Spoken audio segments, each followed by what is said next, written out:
You, I glorify your name. I thank you for you are God. There is no one like you. I thank you for everything. I just want to thank you this morning for being God. Father, first of all, I thank you for giving us life. I thank you for waking us this morning. I thank you for making us to see another day in our life. It's a privilege. God, I thank you.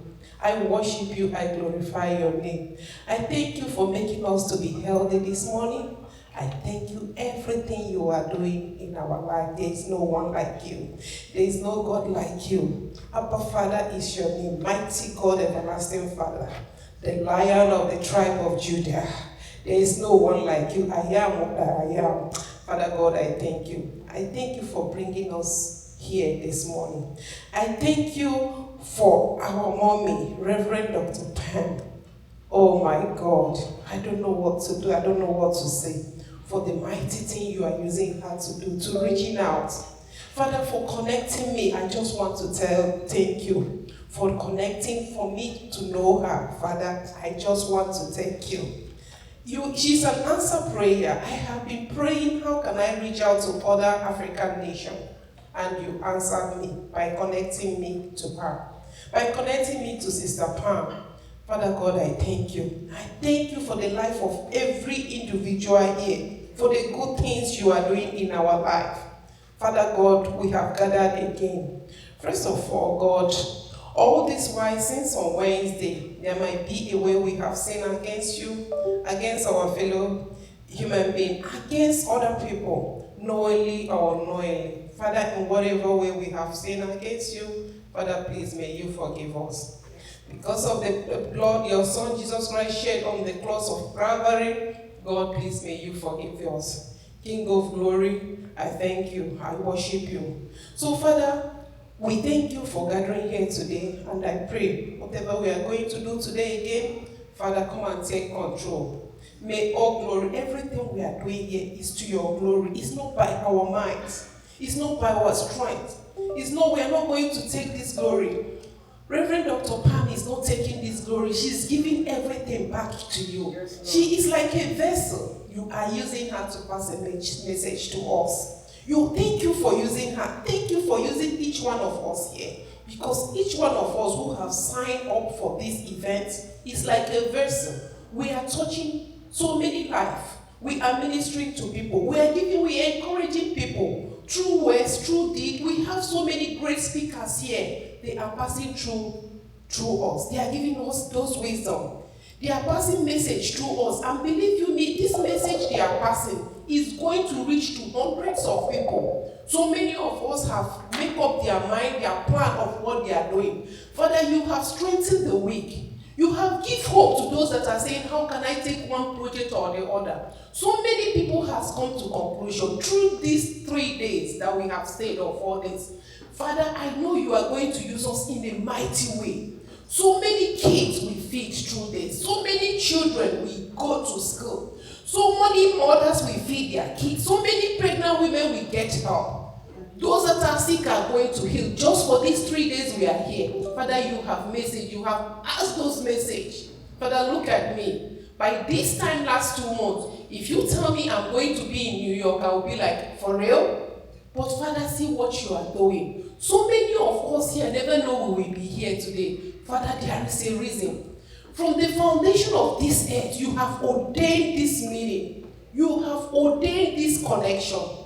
Father, King of glory, I thank you for this opportunity. I thank you for everything you are doing. Father, King of glory, we are coming to the end of this event. But God, is not the end, it's just the beginning of what great thing you are going to use us to do. Father, I thank you for that. I thank you for our future. And God, I know you are going to give us that life. You are going to give us that strength to continue this journey. We are not going to read. This is just the beginning. Mommy, you have passed. You have given us this message. And believe you me, it's going to yield something. Amen. You don't know what you have done in our life. Me, for example, you don't know. Instead of me to relax, I'll be more stronger. My sister here, she has taken up her own. She said, look, I am going on. So many of us, you have passed this message, and may God refill you.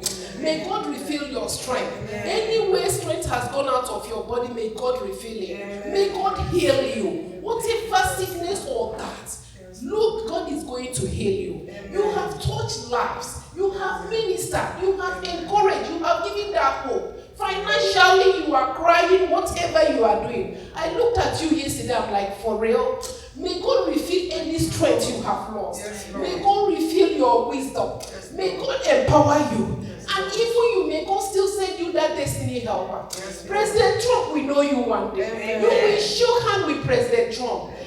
This is just the beginning, because you have passed that message. God will keep on using you till the end of time. He will give you that strength. And the same thing with all of us here. Whatever strength, whatever money, financially, whatever strength or anything we have done that you think you have lost, may God refill us. May God empower us. May God give us that strength to carry on this battle. Because it's a battle we are going. We are going to battle hunger. We are going to battle so many things that are going on in Africa. God is going to use us one by one in Jesus' name. Father God, I thank you. I bless this breakfast this morning. May it replenish us. May it strengthen us. May it give us the energy. In whatever way we are getting weak, may this breakfast be a source of strength and nutrient to our body. I cover this breakfast with the blood of Jesus. I cover each one of us with the blood of Jesus. May the blessing of the Lord remain with us, now and forevermore. In Jesus' mighty name I've prayed. Amen.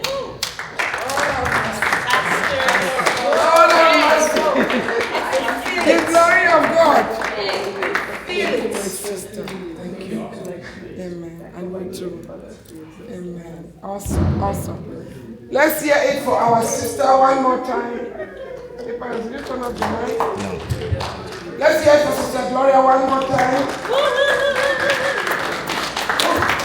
That was awesome. I received every single one of them. Amen. So breakfast is open. Enjoy. We have to finish that food. You know? Yes. You better eat, finish everything. And then our event chair is delivering the keynote this morning. Let me tell you, miracles always happen during our Billionaire breakfast brunch. Did you hear that name? Somebody, oh God, can somebody call Dr. Bakayoko? Who has his number? Okay. We need to make sure he knows what room we are in. Well, the signs are very clear. The signs are there, but Dr. Bakayoko is not your age mate. He's very smart, but he's not your age mate. I will call him. But anyway, so please enjoy the breakfast, and our event will come up what time is it, Sister Melissa? What time do you have to leave? We have 10:30. What time is it? 9:30. Oh, good to see you after. So our event will come up at 10 to deliver his keynote. But Amanda, at least you want to say something before you deliver your keynote? Just a welcome for people. Just a welcome. Yeah, you will deliver the keynote at 10. Okay. In 30 minutes. No, just good morning. Good morning. Check out his jacket. Did you guys see his jacket? Yes. This man owns a country. Good morning. Let eat. That's what I want to say. Let us eat. Thank you. God will last, and the speakers have that. So this is not everybody.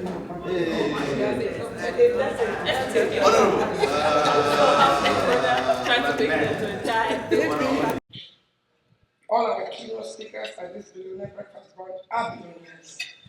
When I shared it with our boards a few years ago, one of them asked me, there are not that many black billionaires. Why don't you call him billionaires? I said, that was Dr. Bakayoko. He's on his way here. I said, Dr. Bakayoko, I made $1 million years ago, and I don't know where the money went to. I said, so I cannot call him billionaire. I said, this is first of all what the Lord gave me.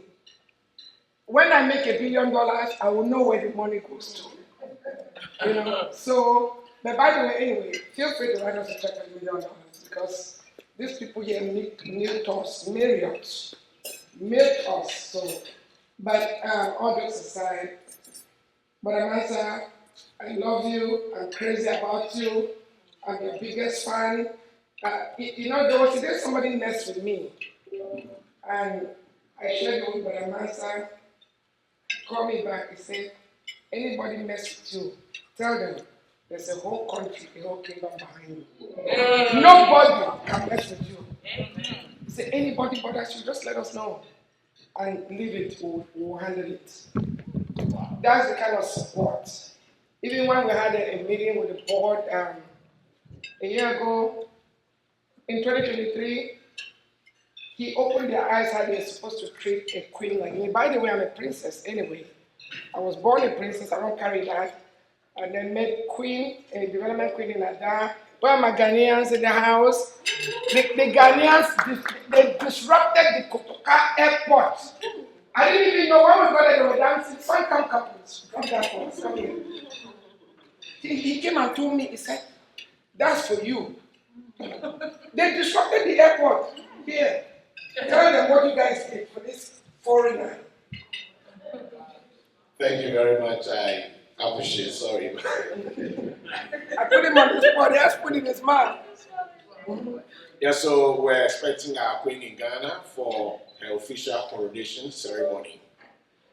And as we always do, we had a whole team of cultural troupe all the way from Accra at the airport. So we did every arrangement to get And them. you didn't tell me. You're not supposed to know. So there was a huge performance at the airport, and everybody, both guests and nationals, everybody tended to look at what was going on. And to move from Accra International Airport to Ada, normally is the vice president that rides 3 motorcades. Wow. But that very day, we were able to secure 3 motorcades for our queen to lead us to go through to Ada. Thank you. Thank you, baby. He's been modest, and then, of course, there was military presence at our convention. But it's not about that. But I just want to say, we are one people. Let's treat each other right. It doesn't matter what country you come from. The love and the respect I get from my Ghanaian family outweighs that from the Cameroonian family.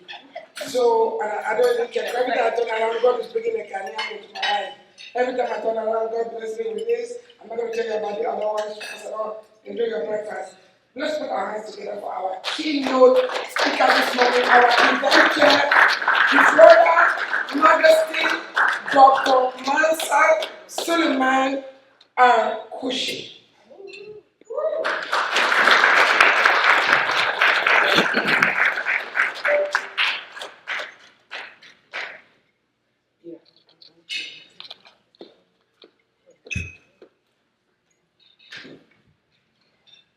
Thank you very much.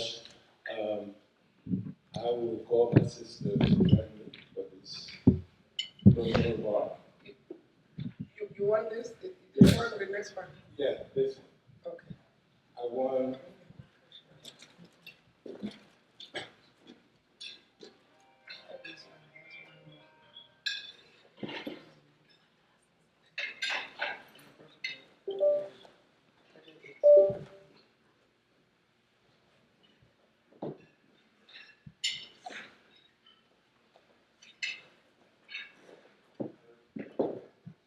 I want to do this as Ubuntu.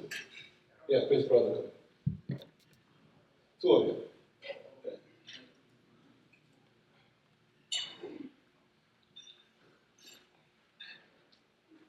We want to show this chart to understand how central banks create money out of the thin air with nothing at all. Okay. And I'm awake now. my sister's gonna go and read it to us how it works. So, starting goes this way. How the central banks create money out of thin air. Central bank creates money, buys government bond assets, commercial banks get reserves, banks lend to business and people, money deposited back in banks, money supply expands in economy. Thank you. Our sister just showed us how money can be created, right? This money here, how it's created, is created out of trust and unity. They trust their government, who giving them currency, and unite behind it. So the central bank doesn't have anything. But they go to the government and they say, create a bond, right? And create assets. And the government doesn't have the money either, but they have the papers. And they know what to put in the paper. And they create a bond. And what is bond? My two brothers here will explain it to you in a minute. And what they do, they create these bonds, and it goes to who? The commercial banks. And people start to go in here because of the trust. And they start giving the commercial bank their hard working money. And these people take that money and they get, but that's what they call reserve now, give it to banks to do what? To loan money to people. I want to buy a house, I want to buy a car, I want to buy this, I want to buy that. So they give them that money, and that money goes back to the bank to make a deposit. And what happens? They start to have money supply in the economy. And that money, where it goes again, it goes back to central bank. Because what it did here, it just come up with some idea and they say, trust me. And people say, yeah, we do trust you. And remember here, there's nothing that's backing it up at all. Zero. The only thing backing it up, I'm your government. Trust me, I will give you this piece of paper.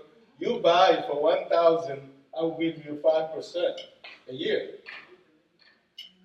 And we're creating 10 years term for you. Now, we run around, go and get money. We want to buy a house. We get a house, and they say, put your down payment. Because there's never been any money to start with. They tell you, go and work, bring me your hard cash, make your down payment.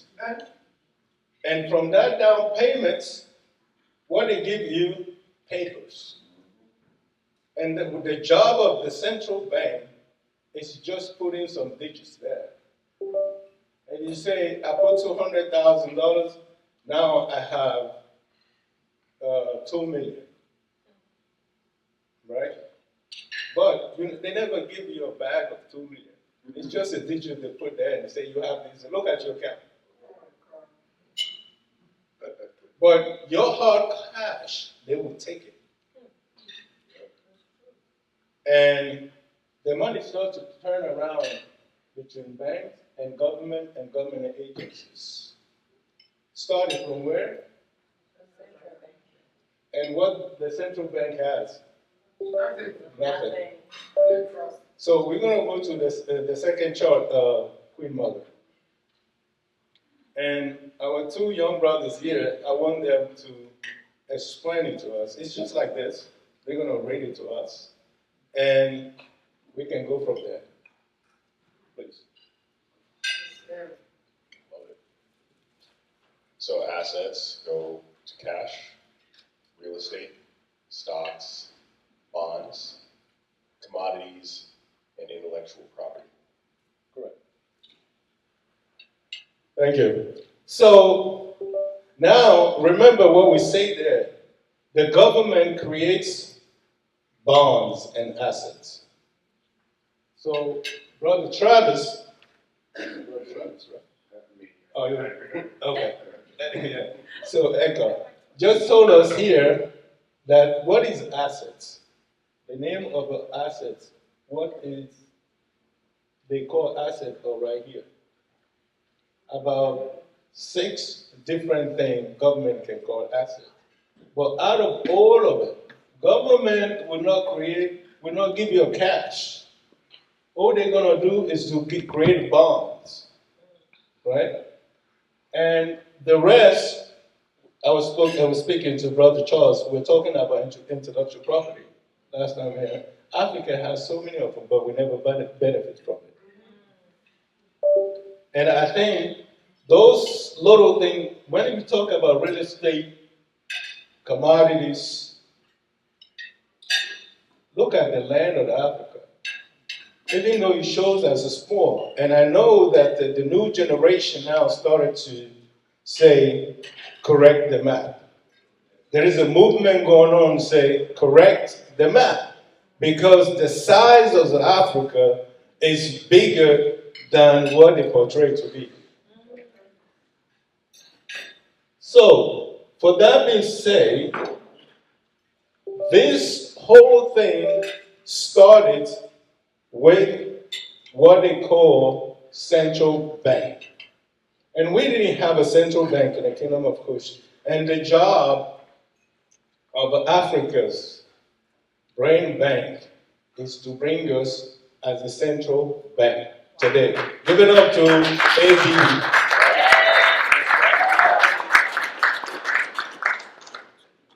We thank everybody that is here, brothers and sisters of Africa's brain bank. The purpose of why we're here is to encourage us to do more. Because when I look at this room, people say, you guys talk a lot. We need action. We need action. We accept that we need action, but action being taking place every day with these Africa's Brain Bank members who are here. Give it up to yourself.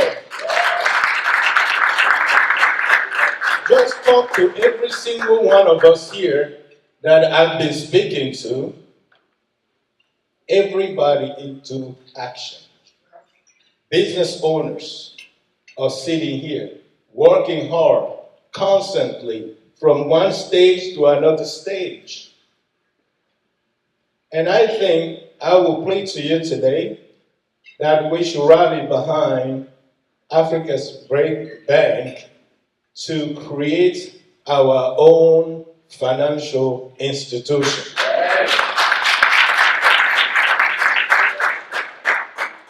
Because we know that we have problems trusting each other. But at one point, we're going to have to trust each other. And Africa's Brain Bank, that's what this organization bringing us here to do, to trust one another. And if we start it like that, it will work. And I give you a very simple example. When we started this Kingdom of Kush, we told people apply. And everybody get excited behind the idea of creating diaspora having a unifying place.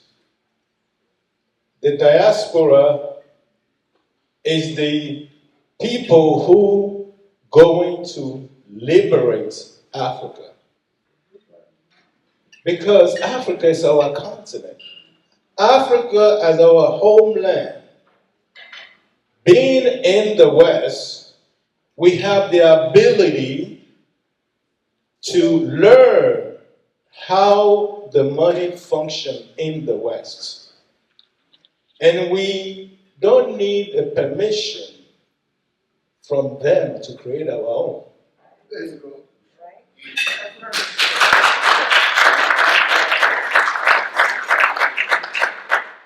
If I'm from Cameroon,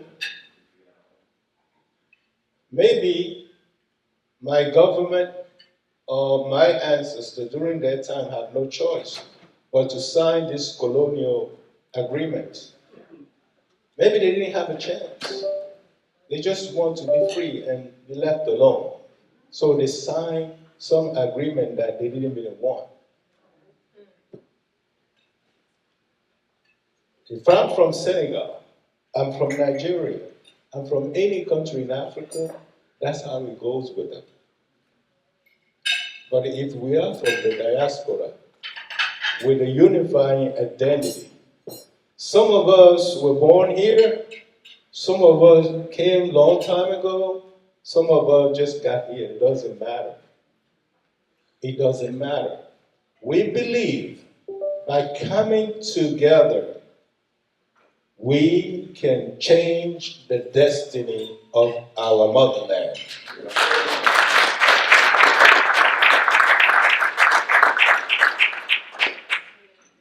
Now, when people came and applied for the Kingdom of Kush passports and citizenship,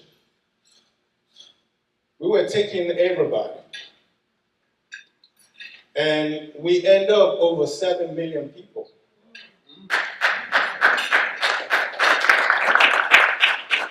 And you know, sometimes we Africans, sometimes we get emotional. You know, we see we go to church, sometimes the Holy Ghost showed up. We get emotional. So we told them, are you doing this because you believe it or it's just out of emotion? So we believe it. And we say, okay, if you believe it, why don't you make a $1 deposit for your own citizenship and passport? And within 2 weeks, my brothers and sisters, we raised $7 million.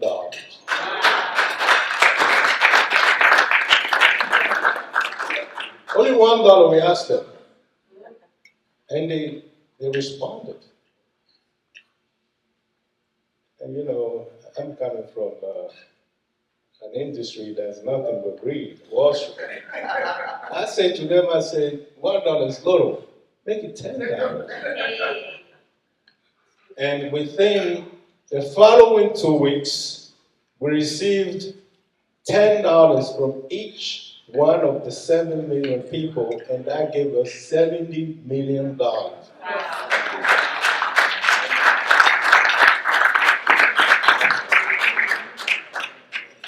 And they say America is the land of experiment. You can just keep pushing until you get cut. So where we go, we went back, we said, make it $100. $100 million.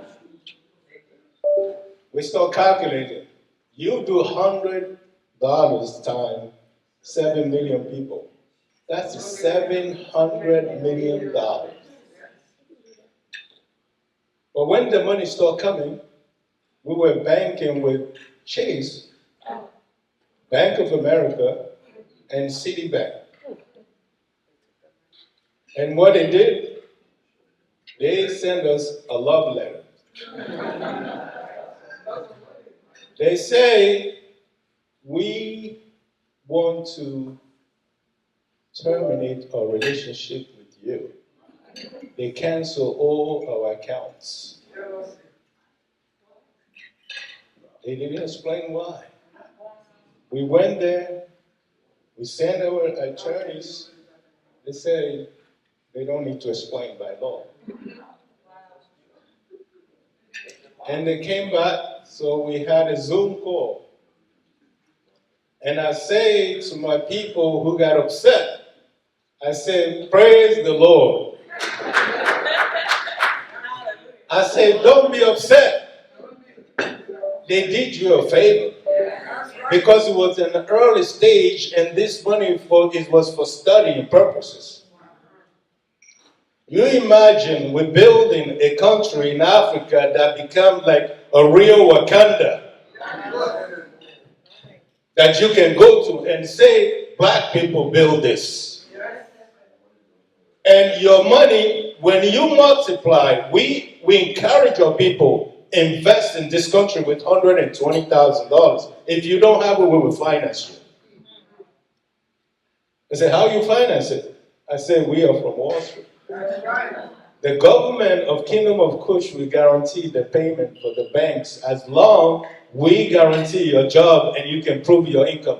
We will get a loan for you. And you have your phone? I want him. You have your phone? Yeah, musical.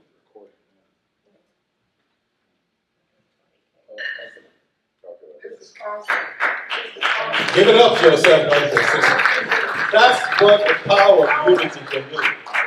I want Brother Travis to calculate 100. Everybody, please. Everybody, you have your calculator, please pick it up. $120,000 times 7 million people. Wow. And I will let him say it. Let's see, $840 billion? That's correct. Wow. So you imagine 7 million of us that we can probably only pay $50 a month or $100 a month. We got you the money we needed. You take the money you invest in the country, and you can only pay $100.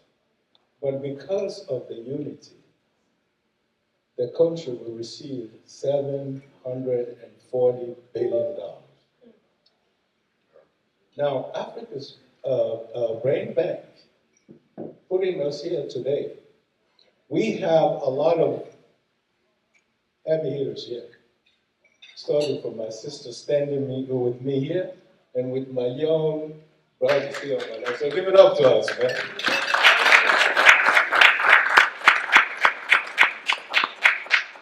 We have our brothers in financial industry. Cash value king. Cash Value King. We have our sister with her husband, Oh, yeah. the family of Muhammad, that's getting billions and trillions of dollars. Americans, Federal Reserve created trillions of dollars out of just trust me. Just trust me. I'm your government. And Africa's brain bank asking you today to trust her. And find among yourself. We may not have immediate solution, but we can create solution specifically without a permission from anybody. The time of silence is over. That's right. It's the time of action. It's the time of action. So we have a tendency sometimes to keep beating ourselves up, thinking we're not good enough. Because the media is saying we are not good enough. And non-black people who never want black to rise up say we're not good enough. That's right. And everywhere you go, they look at you like you're not good enough. But are we going to accept it? No. I can hear you, brothers. No. Never. But do we have the courage, or are we bold enough to stand up and get what belongs to us? I'm already standing. So, brothers and sisters, we came here to eat. I'm not going to stay talking too long. And what I wanted to do, I encourage you to see our Queen Mother Pan. For anything you need, any idea, we can study together. And we are here to hold each other's hand to make this thing happen. It's time for action. May God bless you. May God bless the diaspora. May God bless the country we're living in. And may God bless the United States of Africa, backed by the Kingdom of Kush. Thank you, thank you.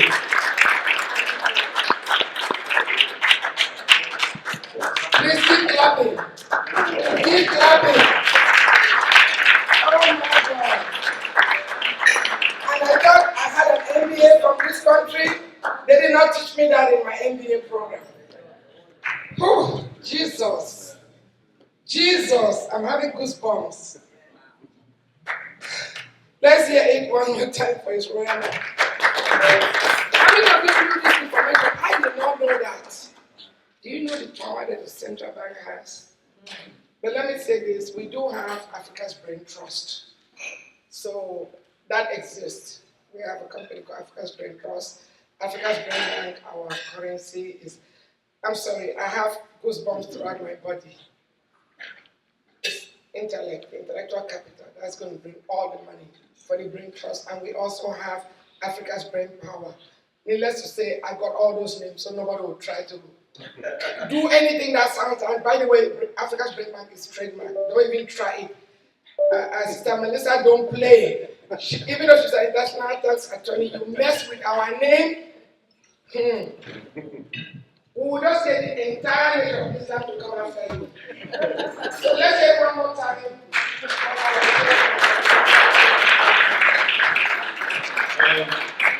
The call was actually here for Africa's Brain Bank. Can we start to put $1 in a trust? $1. Minimum. Minimum. Those who can do more, please do more. But $1. It doesn't matter what we do with it, what I can do, but it's just a call for action. Can we give Africa's Brain Bank or Brain Trust $1 to start it as a minimum? And they cannot say, move on, you talk too much, with no action.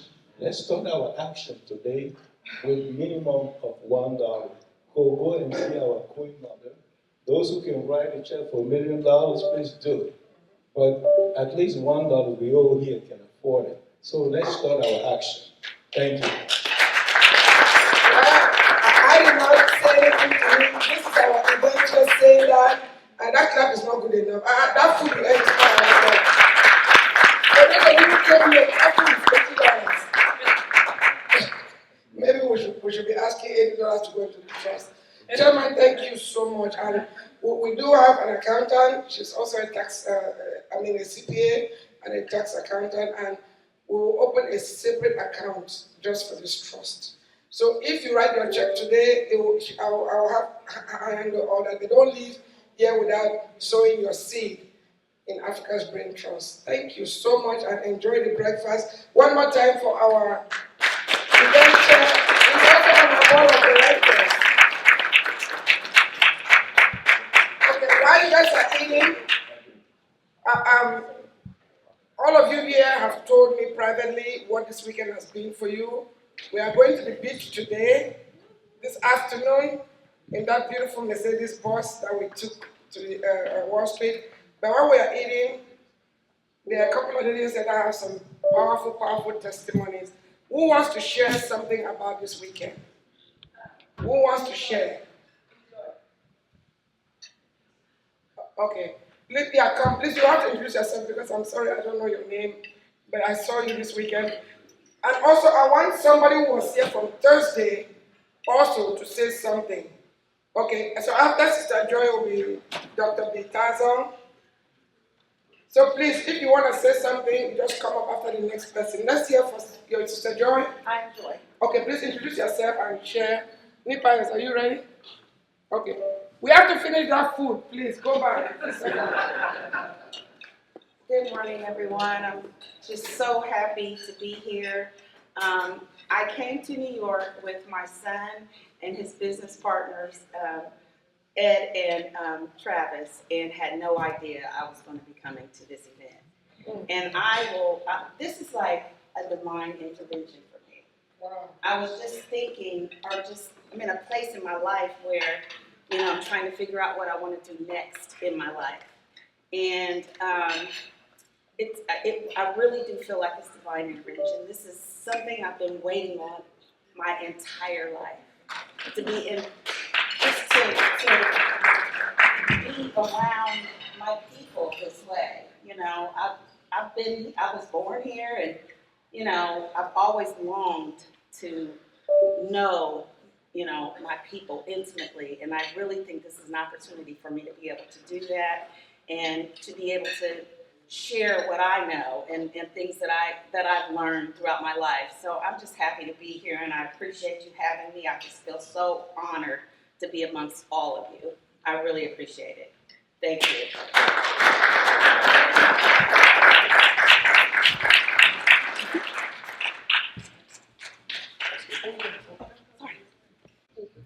Good morning, family. It's been such a pleasure, a privilege, and an honor to be here. I think we've been doing this for a while, and you don't quite realize how much power and how much resource is out, and I mean human resource, is out here, and it's just amazing to see everybody.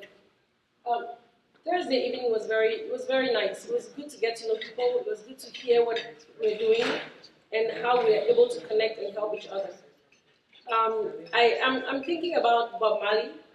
I don't agree with everything he said or did, but I think the man had a vision that we are still kind of realizing. He talked about Africa Unite, and I always listen to that song, and I'm just thinking, he got it.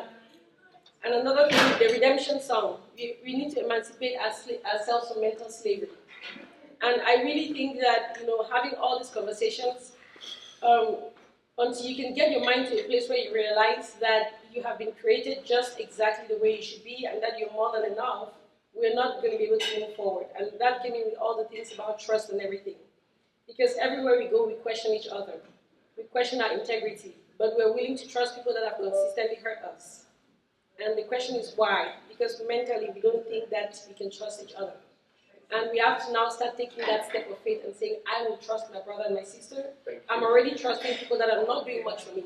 So I'm going to trust people that probably got my back and most likely have my back. And this is just refreshing to know. It's such a blessing to be able to hear it and to see it. What I really wanted to find out, because I'm talking to my children already. My children, I'm grateful for them. They're doing pretty well, and I've told them that the future is not here. I mean, I'm happy, I'm grateful that we have resources and things here. We've learned a lot, we've grown here. But I've told them the future is in Africa. So I'm telling them, whatever you're learning right now, I need for you to know that you should be heading in another direction. Once you're done here, be a good citizen when you're here, but start looking to move over there. We need your resources over there. We need your brain power. And so I want to know how the children can get involved in this, because I don't think that's enough for us adults to be doing this. We need to get the younger generation in on the action. They need to be committed from day one. I'm ready to drag my children anywhere, anytime to get them involved. Thank you so much.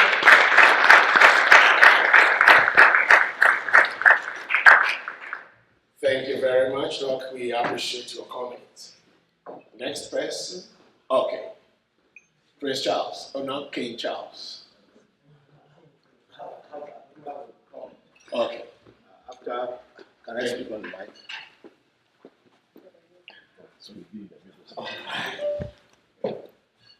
First of all, I'm so overwhelmed with joy after listening to the chairman talk about the creation of the Kingdom of Kush and the possibility of us having a gateway without permission to create our own financial institution. In 2018, 2017, 2018, if you noticed, we tried, and we still try. We saw what happened because of the technology called blockchain. We witnessed what happened with blockchain. And blockchain came in as a consequence of the failures of the fiat financial systems. And today, we've all witnessed how far the blockchain has been able to drive cryptocurrency to the point where a Bitcoin that was worth $1 or 20 cents how many years ago, today is now worth $115,000 a coin in the market.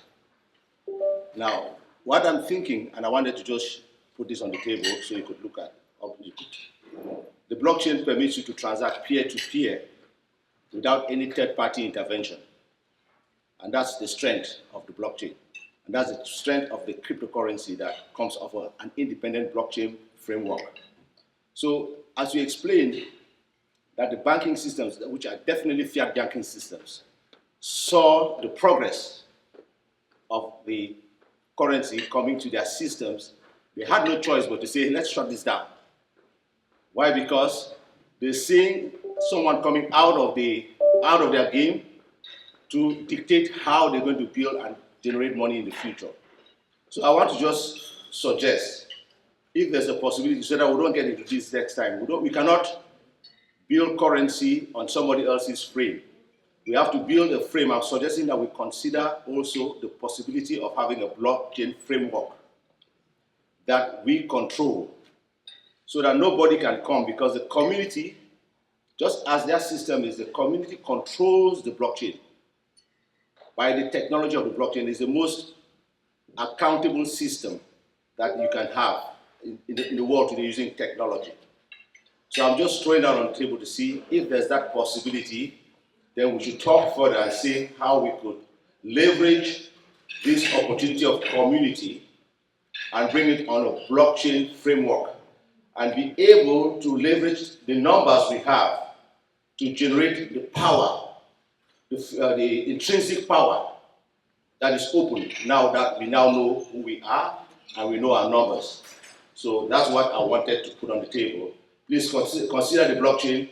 I'm a co-founder and vice president of Odua Blockchain Solutions that we started working on since 2018. It's been a struggle, but we are still in the game. So we have to really truly consider a blockchain framework to stay away from systems that can impede the possibility of us depending on a foreign system that we cannot control. Thank you. Yes. What do you think of a stable coin that represents the currency that will be created in the kingdom, which would then use the blockchain technology not only as a store of value and exchange, but it could be an investment as well? The stable coin is, as we call it in the industry, is a theta of a fiat system. So you have to have the blockchain to be the first framework. After that framework, then you can have your stable coins emanating from the blockchain. And you can then be able to leverage the power of the blockchain to multiply the value and develop systems around the stable coin. Yeah. And people can have access to the blockchain through the stable coin exchange. Two things.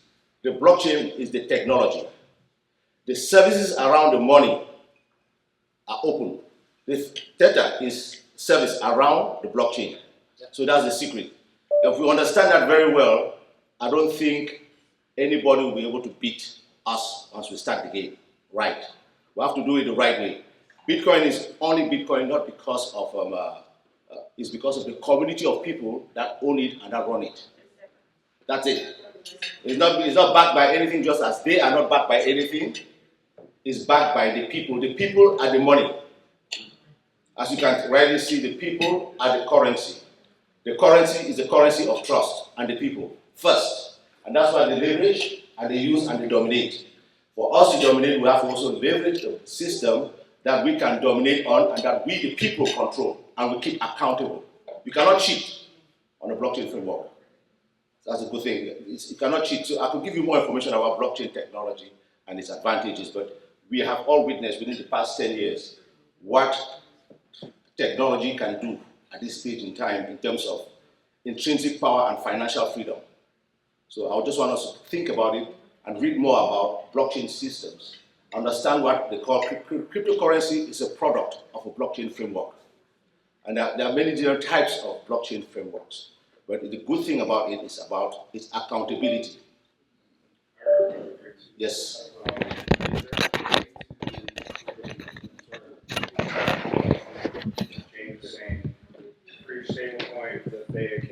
services that are more so like well-being services? So like, could they be food? Could it be whatever to attach that stable coin so that the environment that you're creating? Do you understand where I'm going? Let me explain to you how it works. Yeah. When you go to Las Vegas, Mm-hmm. when you go to Las Vegas to go play, go gamble, when you get into Las Vegas is the blockchain. But when you come into Las Vegas, you go to the cashier. They give you their currency. That currency you take and go to the game and you play. But before you come out to the community, you take their currency, those what do you call it again? I don't gamble. The chips. You have to take the chips back to the how do you call it, the cashier of the how do you call it, the gambling house. The casino, yes, thank you. Yes. You have to take the chips back to the gambling house and they will do the exchange for you so you can take your card. If you lose, the money stays. If you win, they give you value and you don't get out of there with the chip. Do you understand? That, yes. The chip is the stable coin in the framework. Yeah, so I'm curious if that chip could be replaced instead of it being a chip, could it be food or a different service? It depends. It depends on the use case you want to have. But you must leverage an accountable framework so you can leverage that to be able to transact. So yes. You're looking at ways to make a stable coin value basically a piece of society. Yes. So in education, like education or real estate or food, so that even in and of itself, it could potentially be a form of taxation. But that's the monetary exchange. It would be like the food or the service that would be provided based on that stablecoin. So that's what we've been trying to work through. We can talk more in detail. Blockchain technology, all the things are new to many people. Mm-hmm. To go in more detail would be a whole class. Yes. I was just curious if you were thinking about. Yes, we can talk more in detail about those systems. But just look at it this way: the blockchain framework is the powerhouse, the trust, like the central bank. And then the services around the money is where people make money.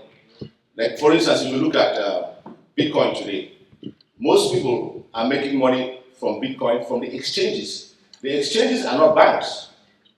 The exchanges are platforms. They're just like banks that they collect your money, they keep it, and they lend to other people and they make money. But at the end of the day, you have to have ownership of the asset. He who owns the asset has the power. You understand? So if I own a Bitcoin, it's my Bitcoin, I own it fully and truly it's mine. If I go give it to a bank and the bank loses it, it's my fault. That's the difference here.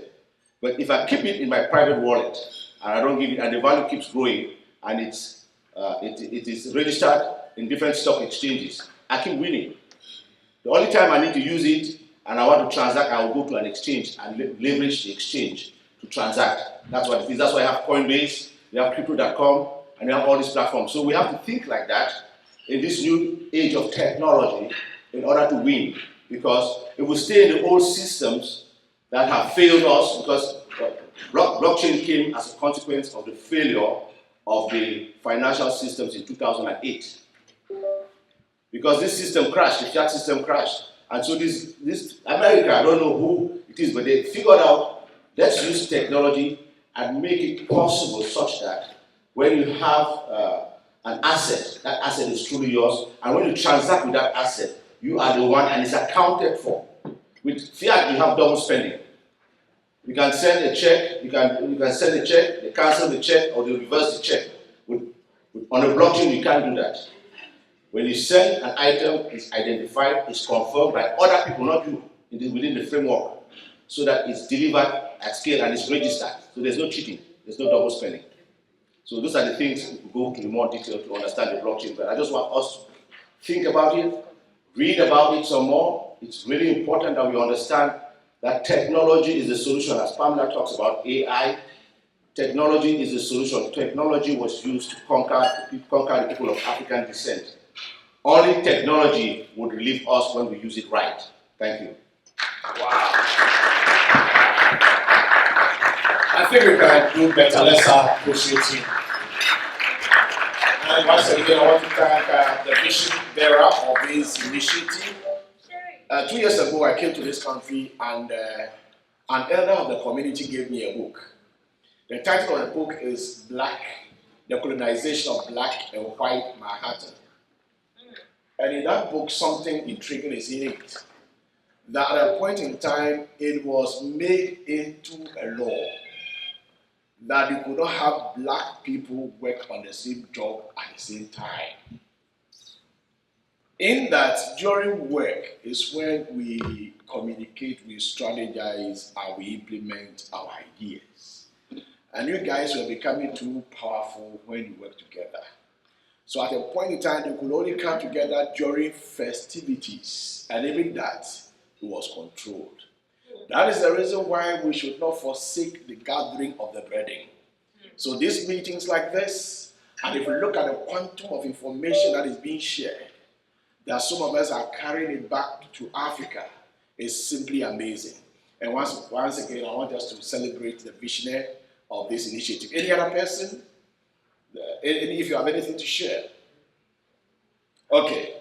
Chief, you introduce yourself to us when you get a microphone so we get to know you. Thank you.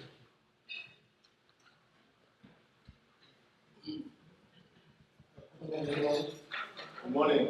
So my name is Chief Doctor Kessie Kwaji.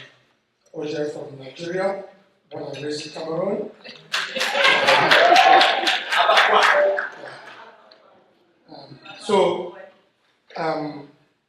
My take on this meeting, I have two things I learned new. One was advocacy. The brother was talking about how the brother was saving lives. I was scared out of Kenya and things like that. My take on that is that yes, Africa is terrible sometimes. People want to hunt you down, but it's not that bad. Please, it's not that bad. Watching the newspaper is very discouraging, but I've been, since I left Cameroon in 1992, I spent about 10 years in Nigeria. I left Africa continent in 2001. I've been going back to Africa almost every year. When I was in Europe, I went to Africa almost every year. My village in Nigeria is called Awumama. If you Google it, that is the headquarters of the so-called Biafra Republic Revolution, where they killed one particular guy called Inkonso. The government came and killed him and burned houses and destroyed things because he was trying to succeed the country. But I go there every day, stay there, and come back. Nobody harms me. So don't look at the newspaper. Be careful, don't get me wrong. Be careful, but it's not as terrible as the news says. If you go there, people there are loving, they want to see you, they want to be with you. The only caveat is that ignore the government. The government, to tell your friend, has never been and will never be. If you ignore them and don't talk about them in public, you are safe. You can make changes in your little steps where you want to do it. People will protect you. People will come to your aid. If something goes wrong, you will hear it when it goes wrong. So I go down there, I live my life, do my stuff, and I come back with no atom of fear. So don't be scared to go back home and make a difference. That's one. So number two is, I like the advocacy. Look at the so-called Kingdom of Ghosh that was just shared now. If the bank see $70 million or $1 billion in their account from a company they don't know, they close the account, they freeze it and seize the money. So, if I go to buy a car now in America, I take it $100,000 and pay for the cash for the car. The next minute, FBI will come after me and look at my resources. The car I bought, does it meet my lifestyle? What do I do? What's my job? What are my salary? What are my incomes? If it meets my lifestyle, they turn the eye away. If it doesn't meet my lifestyle, they will knock on my door and they will arrest me to explain how I got that money. And yet, our thieves, the Pobias, the Buharis, all the African leaders, They come here and buy a house cash and pay, buy a car cash and pay, and they close their eyes. But try it, this government. So I don't know, my brother would like to write letters. I want to look in that direction. Let's write a letter, pass to our community to say, look, anybody in government cannot come here and buy a house cash or buy a car cash. It's not going to work because they want the money stay here. They like what they're doing. I believe that if we can speak up in that direction, things might change. If they cannot come here and get their health care, come here and buy houses for their children, come here and buy cars for themselves, they will fix Africa. They will fix it so they can get health care in Africa, good cars in Africa, and good houses in Africa. But once they get everything they want for themselves and their generation, we're not going anywhere. So advocacy, expert, please, let's move in that direction to talk about how we can do your government. So that's another thing I'd like to say. I enjoy that guy. So I'm up to how we can move forward. The Kingdom of God is an existing kingdom in Sudan, which is a place that we can really call an African diaspora owned country in diaspora place. We can all go there and own properties, create financial institution, manage it, create visa, make it a country within the country, just like that Roman Empire, the Rome is a country within a country, and Vatican place. So if, and I'm sure so many countries in Africa will give us a piece of area that we can say this is a diasporian, a country for the people in diaspora who can come there with their own banking system and develop things like this. With just $10 of each African in diaspora, we can create a city bigger than New York. I know that. But how to move forward, I do not know. We hope one day that will come to reality. Thank you. Thank you, thank you, thank you. We want you to share your experiences. Papa, I'll come to you briefly. I want you to share your experience with this conference with our distinguished audience. For me, the journey with ABB began 2019 when I had opportunity to present a paper at the African American Museum in Kansas, Wichita to be precise. Then the leader of the Council of Elders of the African American community put up his hand and said, "Can you go back to Ghana and talk to your king to give us a place in your kingdom? We don't want to come there as tourists and return to America. We want to be an integral part of that community." So I carried the information home. I sat down with the king. The king asked me to develop a whole division of the kingdom. The kingdom has 6 divisions, so that becomes the 7th division of the kingdom, which I did very, very well. Then a team came from Wichita. Through that team that came from Wichita to explore the land, the king actually gave 500 acres of land. And a strategic, in Ghana we have a place we call the Kapim Togo Range. It's a highland area. And even Ritamali, Bob Marley's wife, even has a facility on that plain. And that is the area the king demarcated for our brothers and sisters from Kansas. So this team from Wichita invited me some few years, I think 3 years ago, to the World Conference of Mayors Annual Summit in Orlando, Florida. I went there from Africa, a lonely place, no friend. In the multitude of my elders, I didn't know what to do. But something happened.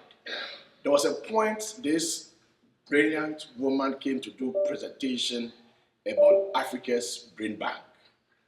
And I sat at a corner and I said, how I wish I had an opportunity to be mentored by this woman.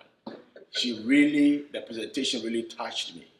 So during the coffee break, I was sitting at the extreme corner and she walked to me and with a smile stretched her hand to shake me. And I also told her I really enjoyed the presentation. I wish I could work with her. And that is how my journey with ABB began. So I have an event that I run every year in New York called the Queens of Africa Summit, where I bring queens from Africa to meet female leaders in New York for cross-fertilization of ideas. Wow.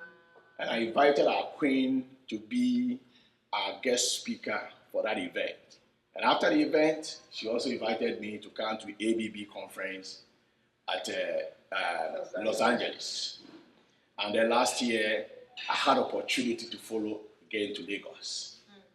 I can assure you that my connection with ABB, now I have one of the top-notch construction companies in America that does only federal jobs, fully incorporated, and with the secretariat and operational office and everything open in Accra, Ghana. Wow.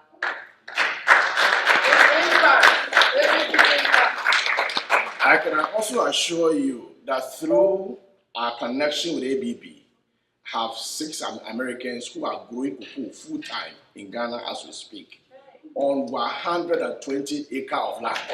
And they are going to do more. And you know cocoa is the mainstay of our economy. Yes. And if you are foreigners investing in that space, it means a lot. My journey with ABB, I have 2 companies listed, incorporated in Ghana right now. And I can assure you I'm taking more. I'm not here to joke. That's right. I'm here to take businesses, subsidiaries of businesses built in America to establish in Africa, especially Ghana. And when Ghana is full, we'll consider the other countries.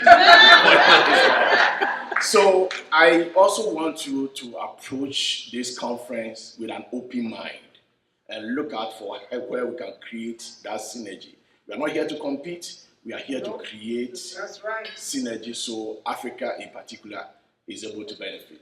Ghana has over 22 million ounces of gold still embedded in our soil. And it's a land, if you look at our currency, it's growing. Political stability, we have it. If you are an American or you are a diasporan, our policy for citizenship is so flexible and gives room and even priority to you who are coming from the diaspora. But if you look at the monument of all castles and forts dotted around our coast, it means Ghana played a major role in the exit of our brothers and sisters into the diaspora. Therefore, we should also position ourselves to receive them when they are coming back home. So this conference is one of it. I have benefited. Ghana has benefited. What about you? What do you have to show? Thank you.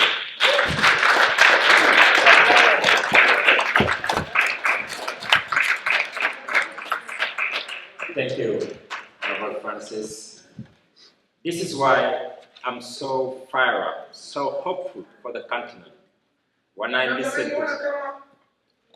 Yes, so you're not backing anybody? Yes, all right. Thank you, Your Highness. You're welcome. Now again, good morning. Good morning. And I said I'm so hopeful and thankful when I listen to young men like Honorable Francis Kete. I got to know him in the last maybe 3-4 years. Because this is Africa. Yeah. This is the generation. They're not the future leader. They are currently leading us. And we should pay attention.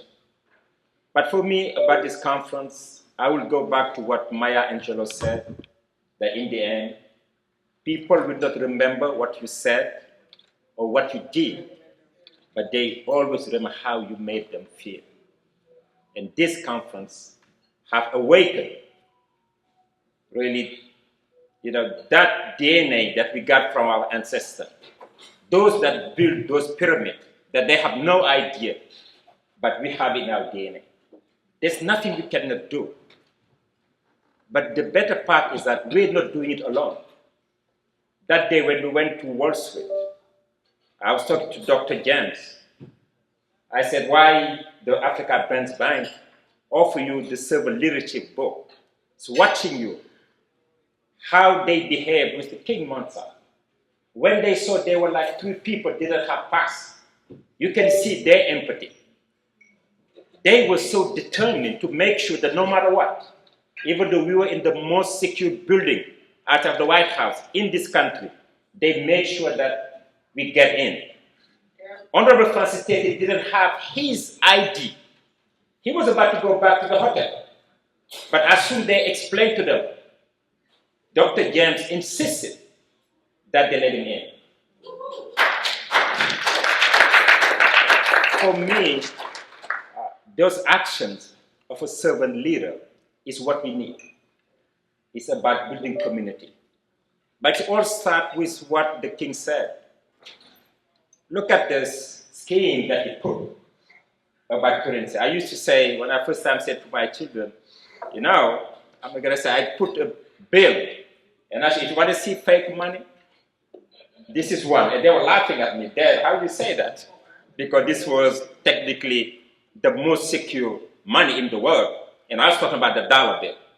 If you know how it was initiated, how they printed, with nothing to guarantee since the Bretton Woods collapse, there is no link between the dollar and gold. We in Africa, what do we have? So much gold. And what happened to our currency? That's why what the king is saying is important. Let's build trust. I just give a very simple example. When Warren Buffett met with Sam Walton to discuss about a deal between his company and Walmart, the two old men never hired any lawyer to do due diligence. They shake hands and sign the deal. They saved $300 million in due diligence because of trust. Let's work on that trust. And as the king said, let's start today. You know, Booker T. Washington said, cast your bucket where you are. This is where we are today. Let's cast our bucket. Let's do something about it. Again, let's be intentional. Let's start doing something. When I heard the sisters with their business, I said, we're not going to wait for a year. Your Highness, we want to do something now. And I just mentioned to her, you have Senegal, French speaker, Gambia, in the middle of Senegal, speak English, Guinea-Bissau, at the border of Senegal, speak Portuguese. Let's do something with your system that can cater those three countries, have a bilingual curriculum where you can take it anywhere in the continent. But let's leave this summit with the intention of doing something now. We heard the blueprint, we heard the intention, emotions are high. Let's leverage. As they say in French, il faut battre le fer quand il est encore chaud. You can beat the iron when it's hot. Let's do something. And before ending, I just want to thank Queen Mother, Reverend Pam. When I met her, I was already doing something about brain drain because I came to Senegal in the 90s after being educated in Senegal. I created a project called Private Sector Advocacy Foundation. And what I was doing, using my currency, I teach leadership strategy, and I mentor young Africans. That doesn't matter where you are. I used to be the market analyst for General Motors headquarters for 7 years for Africa and the Middle East. When I get to the department, global market industry analysis, there wasn't any black. I was the first black. There was no one to mentor me, no one to show me the rope. And after I left, I decided everywhere I see a young African professional, I will mentor you, I'll coach you for free. And this was about addressing part of the brain drain. I went back to Senegal to apply for a grant for the university for $1 million. Because of my background, working for USAID and studying English, we won the grant, $1 million grant. We created a master in development practice. And I introduced leadership and strategy into our business school at the university. They didn't have strategy, intentional.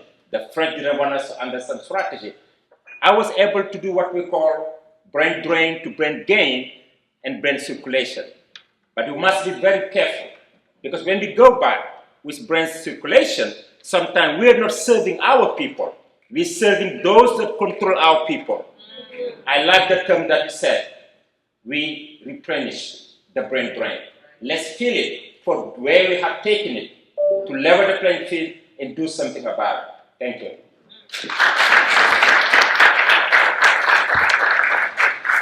Thank you, Dr. Ibenki. My brother, please join me.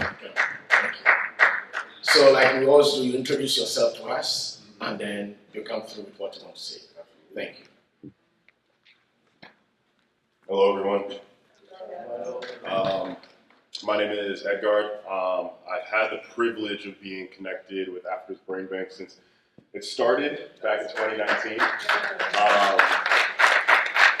I think it's just been beautiful to see this process, and I remember back when it started, I was just graduating. From the University of Wisconsin-Eau Claire. Graduated with a business management entrepreneurship degree, and my focus was trying to find some connection to just going back home, right? Some connection to be able to, be immersed in my culture and give back. Seeing the knowledge, seeing the resources that I had growing up, that was something that I really wanted to bring. And my beautiful godmother said, "Hey, I have this organization called Africa's Brain Bank." She was just running it down to me, and I was like, "Is this real? Like, this is a real thing right now."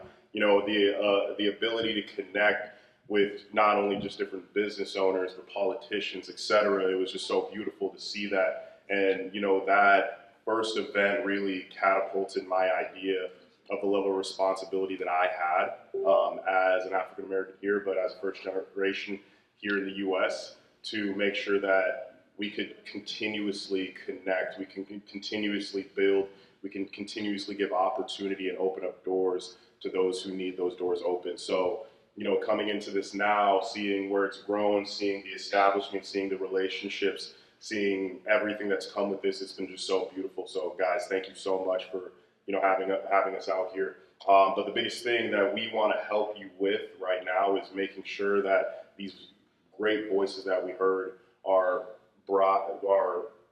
listened to by those who are younger, right? Listen to those who have the ideas, who have the visions. The biggest thing about having a vision is making sure that you can execute on it. And that's something that you've shown on to. It's been beautiful to see that. The execution has been amazing.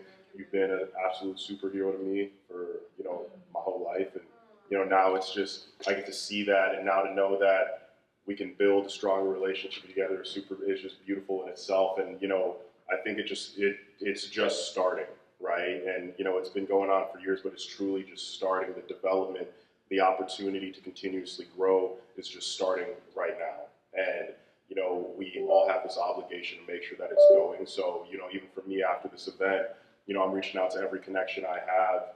All of our institution, we have a lot of connections with colleges, different organizations, institutions, to make sure that this next event is going to be something that's absolutely groundbreaking.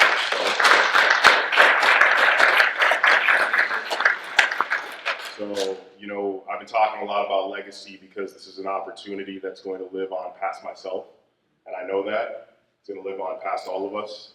So whatever I can do and whatever we can do to assist, we're all here for it in itself. And, I just know that growing into this, the torch will be passed. You've had the privilege of passing it to myself and our team. Yes, we're going to pass it as well. So thank you.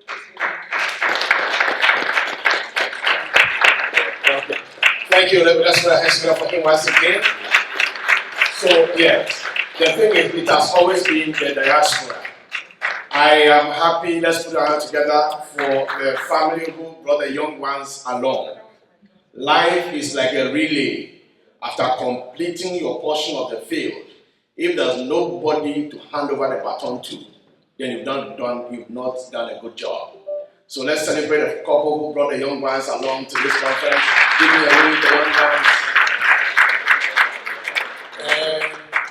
Yes. Yes, please come. Okay. And so. Hello, everyone. Once again, my name is Ms. Laura. Thank you, Reverend Dr. Pam. I think I might be the one that have the greatest experience here. All this while, going back home, replenish, I never knew what I was doing. It is now, this connection defined me. Wow. Yes.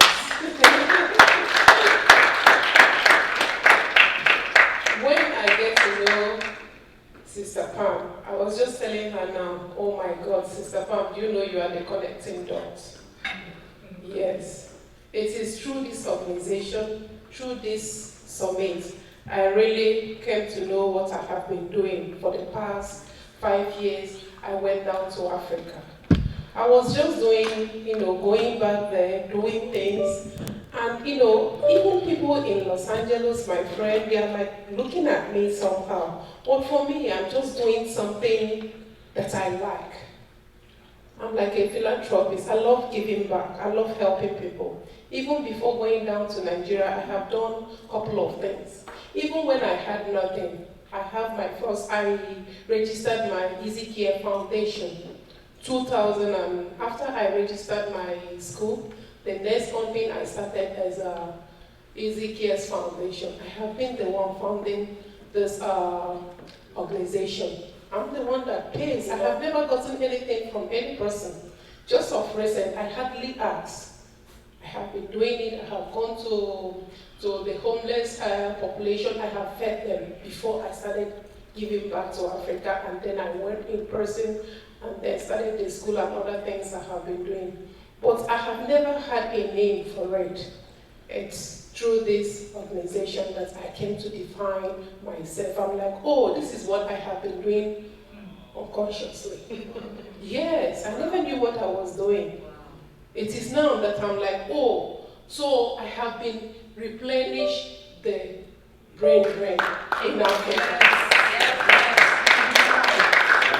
Like I told you, July of this year, I matriculated over 200 nursing students. I graduated 30-something students. In October, currently there's an admission going on. I'm going to admit, we have over 200 and something students that took the exam. We are starting the next program, the next section in October, where we'll be admitting another almost 200 students.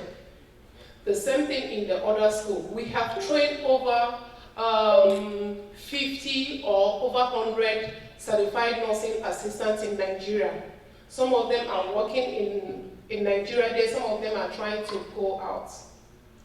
All this while, or is it the medical aspect of the whole thing? I've been thinking it, oh, this is what I love doing. It gives me joy. It's not about money or something, but seeing the face of this student, seeing the face of this individual. Is it the number of people I have working since I went back to Nigeria? At a particular time, I have over 100 staff working when we were still bringing up the structure because they were building day and night. 100 people working, building this school, building the hospital, building the hostel, building the admin block up to today. I never knew, but it gives, I don't know, it wakes me up. It gives me joy, seeing, the help, the cry, the joy of those people. I never knew what I was doing. It is now that I define myself. And I'm so happy. You have made me realize what I've been doing. And I'm not going to stop.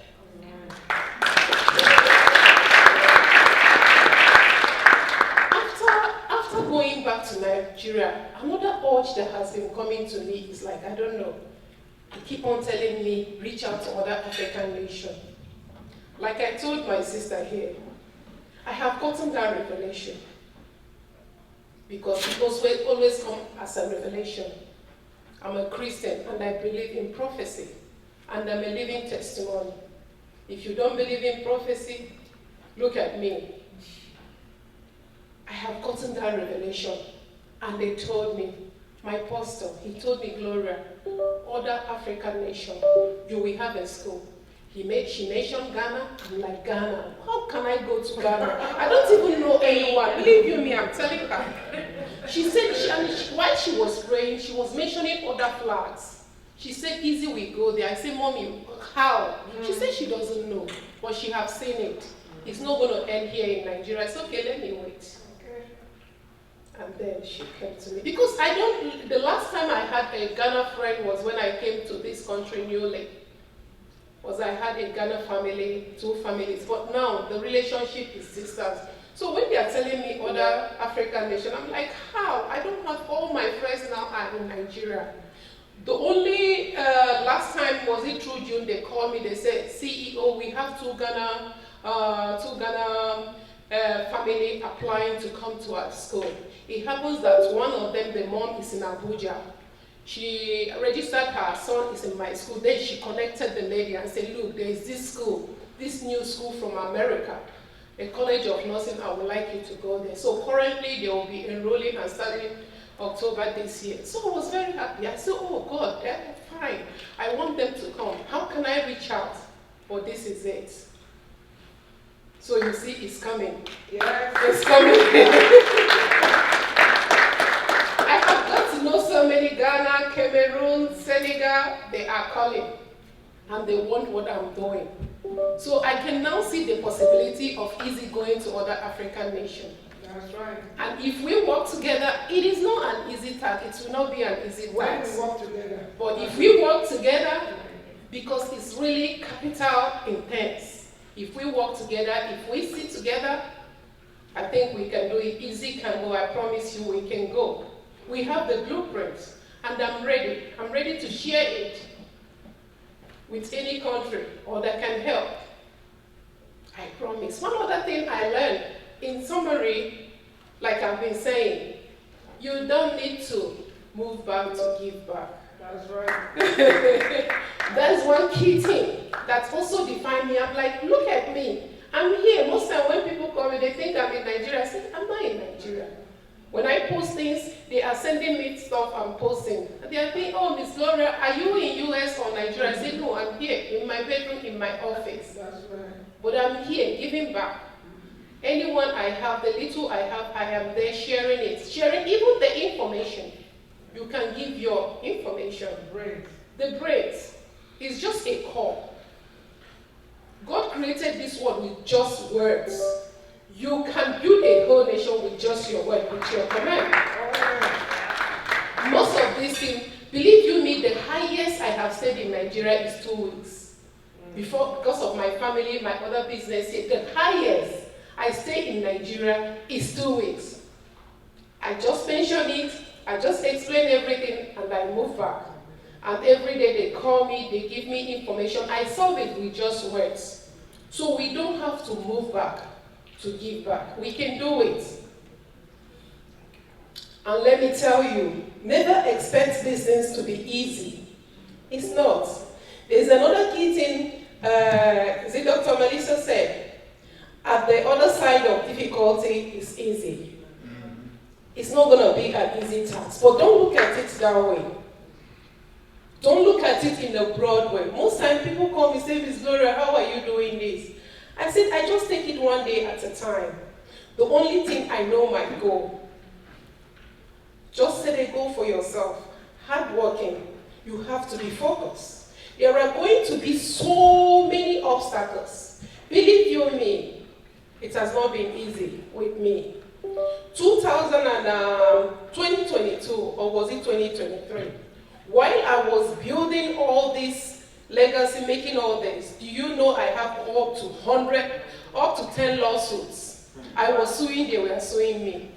Because when you are into business, some people will like to defraud you of your money. I was suing, some people were suing me. But I just keep on going. The only thing I do, I look for a very good lawyer. I said, please handle this case for me. They are trying to take my money. I tried this lawyer. If he's not doing well, I change another one. But I focus. I focus on those things that are making me happy, and it's giving back. People never knew I smile and laugh, but people never knew, yes, there are still other things. Don't, when you see all these obstacles, you just give up. No. Keep on going. Keep on going. Pray. If you believe in prayer, pray. For me, I believe in prayer. Whenever you wake up, say, God, direct me. Which path do you want me to go? Tell me what to say. Tell me what to do. And he will surely reveal himself for you. And God, one other thing is this. God will give you those people that will help you bring. It's not only you. When you have this calling, God will provide those people that will help you carry this goal. We are all here now to help mommy carry this goal. God gave her the vision, but see the millions of us here. She's connecting us. She's connecting us. But God will just pick one person and say, I am giving you this message, but go. I will send you help. Sometimes when the message comes to me, I'm like, I cannot do this. It's just like all this, all this, like the African country, Ghana, Cameroon. Even mommy has been telling me we are going to Cameroon. Right now, when I have that calling, I don't say no. What I do, I say, God, I know you will provide people that will work it. I just need to tell them this is what you need to do. Then we do it. I don't have to be on the field and help them building or doing so. I just give them that knowledge I have or the ideas, how I did mine. He will bring those armies. He will bring people that will help you. And he will provide the finance. You believe you need, you won't know how it will come. You just wake up and be like, wow. Do you know most time when I go back to Nigeria, sometimes they are calling me Madam's Easy, CEO. I'm like, laughing, playing. Sometimes they have to tap me, it is you we are talking about. I'm like, wow, I am so sorry. Just call me Gloria. So you see, I am so happy to know this family. I am so happy, and believe you me. Mommy, I was telling my sister, whenever mommy puts you there, is it a search? She has inducted you. I have been inducted. Yes. So I belong to this family. I'm ready to work with this family. I will go with, even maybe one of these days or one of the years, I'm going to host you guys in Nigeria. I promise I am with you. We are going to do this together. The little I have, I will share it. And I promise you guys I will be with you. Thank you. Thank you. So, Madam Gloria, I want you to know that Nana Demeke is a pain in Ghana. And Honorable Kofi Amwakon in US, you will say he's a former congressman. But in Ghana, we say he's a former member of parliament. He's here. Wow. And you also say he's a state governor. He was a former regional minister in Ghana. And he's in our midst. Give me a wave, Honorable Kofi Amwakon. So that man is sitting there quietly. He's a very powerful government official. So you're coming to Ghana, no wahala at all. I saw your hand. Yes, doctor, please. Oh, okay. Please, it will be your attendance, so get ready for me. No, please come. And let's put our hands together for Dr. Judith. He has worked so hard alongside our queen to make this event possible. Thank you, Doctor. Thank you. I hope you can hear me. I hear you very well. Okay. Good morning, everyone. I am Dr. Judith Foyabo. I am also a health strategist for the little people money. Yeah, not for high earners like Easy or Wall Street. Just a little. And I'm a healthcare professional as well. I'm a nurse practitioner. I got into that field because of my children and their nursing needs. So I became a nurse, and the reason why I wasn't here on Thursday, on Friday, was because my daughter was in the hospital, and she just got discharged. Thank God for that. My journey with the brain bank, ironically, started because of the Billionaire's breakfast. Believe it or not. I saw a message on a forum that I belong to, and it said, Africa's Brain Bank. I read it, and then I saw something on Sunday, Billionaire's breakfast. I'm like, who are the billionaires? in the community that I belong to, there were no billionaires there. And this was saying Africa and billionaires. So I was unable to get someone articulated properly for me. So that was 2022. It passed. I didn't say much. I looked around. I didn't know where it came from, why it was there, why I was reading it. I thought it was just one of those forwarded WhatsApp messages. But then, 2023, it came again. Billionaire's breakfast. And this time in Los Angeles. And I was living in Los Angeles. I said, okay, I have to find out who is behind this. I called and called, and then I found out it was someone that I should have known or I've heard speak, but I never knew her. She's from the same village as myself. That's Queen Maham. So I called her, I said, I want to be part of this. She said, what? You live in Los Angeles? The Lord said someone was coming. I didn't know it was going to be you. You know, she's a reverend, so she knows how to interpret the Lord's voice. And then I became part of Africa's Brain Bank. Fast forward, it has been something that I cannot even explain.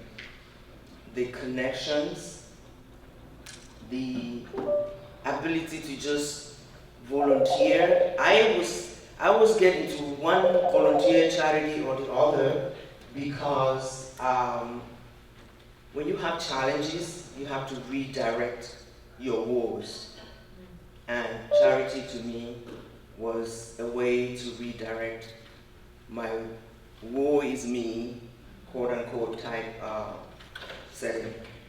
So I volunteered and I went to Nigeria and I went to Ghana. Ghana was more for her coronation. And then I brought my sister the first year to Lagos. And then this year I brought another sister. By the time I'm done with Africa's Brain Bank, or my entire family will be part of it.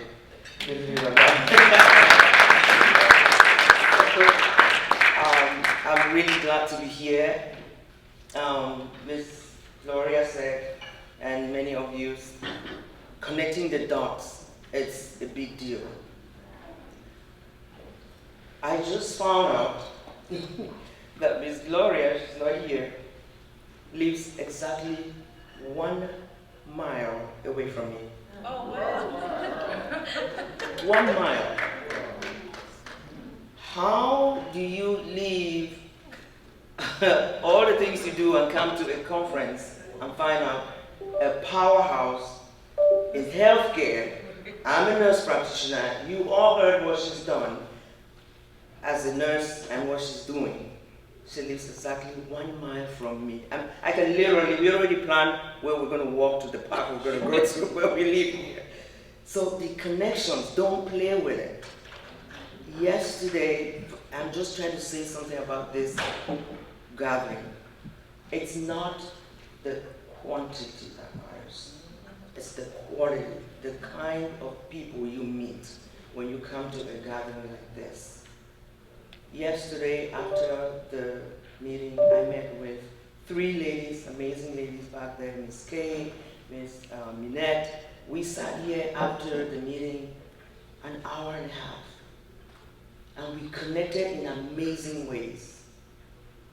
I missed the Wall Street, and Professor James has offered me a personal and private walkthrough whenever I come here. That's what she said.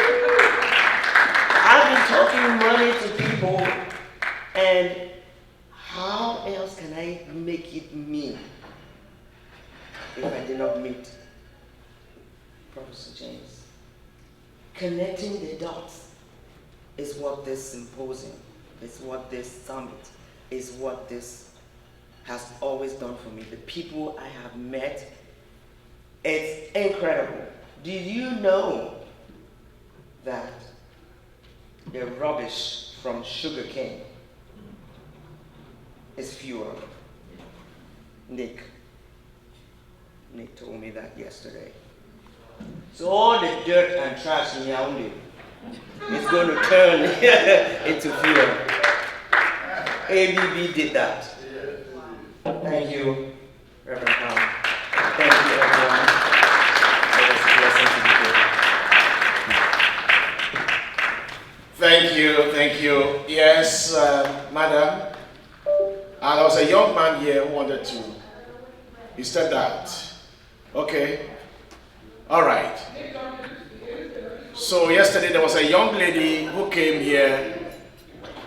Okay. A young lady who came here yesterday, and she introduced herself to be a Malian. And I said, oh, that is our papa there, Dr. Bakayoko. Is also a Malian. You can see the excitement on her face. Dr. Bakayoko, thank you. Good morning once again. Good morning. Okay, so madam, are you ready to go? Please come. Come again. Ah, okay. Okay. Okay, so. You got Oh, to come and together. stand next to One him. man and one. And give him.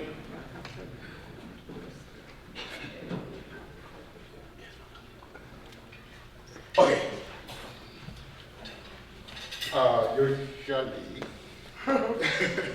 Usually. Today's unusual. Yes, this is unusual because Thomas here doesn't speak in front of people. He just performs. Yeah, most of the times I'm usually in the background, but today is special. So I say that I want to thank everybody, and first of all to my sister, Mapa. For years she's been doing this in this country for so long, in my own space, in the background, just doing my little stuff. So I stay in the background, I talk with her all the time, all the invitations that came throughout the years. I never bothered about it, but we work in the background. I never showed up. This has made a difference. You need to be present. So when we got the invitation, and my beautiful wife always like said, we should go, we should come. I said, okay, my sister, I support my sister, but this is the time the opportunity came and we've taken that leap and we are here.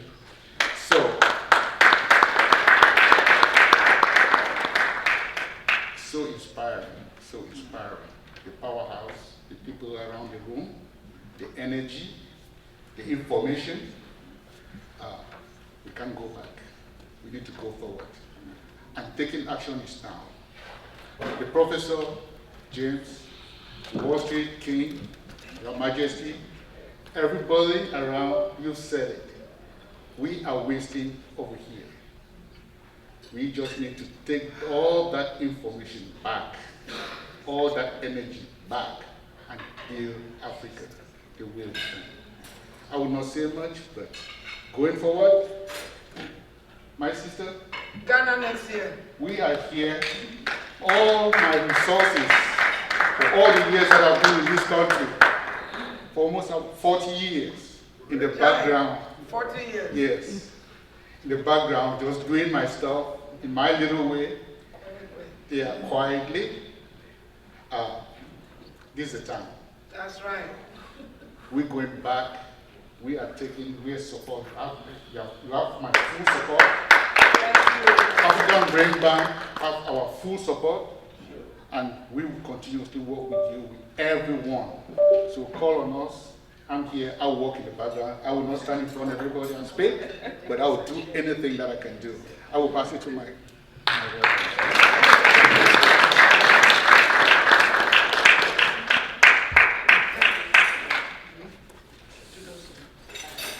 Thank you, everyone. Good morning again. Good morning. Wow. I want to observe all protocols here, Your Excellency, Dr. Jimmy, Your Excellency, and of course, they say a prophet is never honored in their hometown. That's right. Her Majesty. Wow, what an amazing, amazing weekend it has been. Where are all my first-timers here? Who's here for the first time like myself? How many of us? 1, 2, 3, 4, 5, 6, 7, 8, Some 9. to the airport. And my husband 10, and I think Sister Joy 11. Sister Ndomi, she just left. 12. And Sister Joy who spoke. Okay, 13. Sister Joy 14. So at least 14 of us are first timers here. On the mic. It keeps going. There are a lot. It keeps going. So you got the picture I'm trying to paint. A lot of them, more than 105 systems. It has been an amazing weekend for me. This weekend it stretched my mind in ways that I cannot even explain to you guys. If you've heard that proximity is power, this is a true example of proximity being power. Now, I spoke to Sister Joy this morning. She was sitting there just, crying, talking about divine intervention. She's talked to you guys about that. And I hope that for those of us who are here for the first time, that we know that this wasn't a random thing. It's not coincidental that we're here. Why is it that we're not here last year, the year before, and so on? Why is it that we're not going to come next year, but we're here today? We were here this weekend. Let's not take this for granted. Marjorie said she talked to Dr. Jimmy yesterday. I spoke to with Dr. Jimmy yesterday, and he told us his story of Wall Street, how he started when he was 13 years old. Thank you so much for sharing that story. It did something to me. Thank you. Sitting in a room with all of you, I don't take none of you for granted, whether you're a thousandaire, a billionaire, a hundredaire, whatever you want to call it. Thousandaire. Yeah. All billionaires. This billionaire's breakfast brunch. Everybody is Right. His Royal Highness has showed us the example today of numbers. Not just numbers, but the power of multiplication. So who here next year is taking somebody with them to Ghana? Who? Raise your hand, because we're going to hold you to that. Yeah. What's the question? Who's taking at least one person with them? At least to Ghana next year. We're not paying attention in class. I'm not paying attention. Are you recording? Are you spinning that camera around the room? We're going to hold you to that. We're going to hold you to that. Okay, so I have 3 adult children, and it is something to take them around. But I promise I'm going to drag their behinds to Ghana with me next year. Thank you so much. Like I told you yesterday, the people who are going to really move this movement, they haven't heard of it yet. That's right. They have not heard of this yet. So they're coming. If you are doing something and you're thinking that, oh, it's my friends who are going to make me successful, or it's my family who's going to make me successful, you're joking. The success of this will come from total strangers. And like I said, the people are not here yet. They haven't even heard of this. So this weekend has been amazing to me. And because I'm giving you my commitment, I've already told you that. Yes. But I'm here to say thank you so much.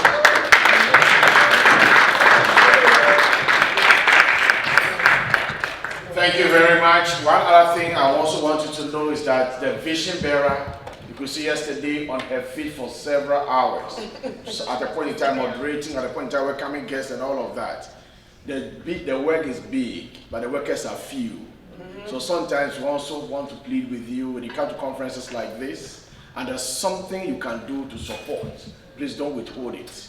I remember I carried chairs at a conference once upon a time at the University of Ghana, and that gave me an appointment to be the registrar at Accra Business School. Wow. Now it's the University of Gold Coast. You can Google it and see it's one of the leading finest private universities we have in Ghana called the University of Gold Coast. And I became the registrar with only first degree. They needed a master's degree holder to occupy that position. I carried chairs at a conference.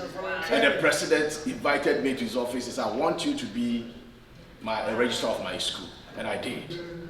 Thank you. So whatever you can do to support in a conference like this, please don't withhold yourself. My brother, please come. Okay, no, 1 second. I need to know. For those students that were not paying attention, like my namesake, when she didn't understand, people who make noise in class when the teacher is teaching. What my son is saying is that when you volunteer, you expose yourself to miracles. When he met me, he was volunteering, and I was volunteering for the World Conference of Mayors. I had no idea that while I was speaking, he was hoping that I could mentor him. But guess what? Somebody was listening. And that somebody is the person that ordered my footsteps to reach out to him.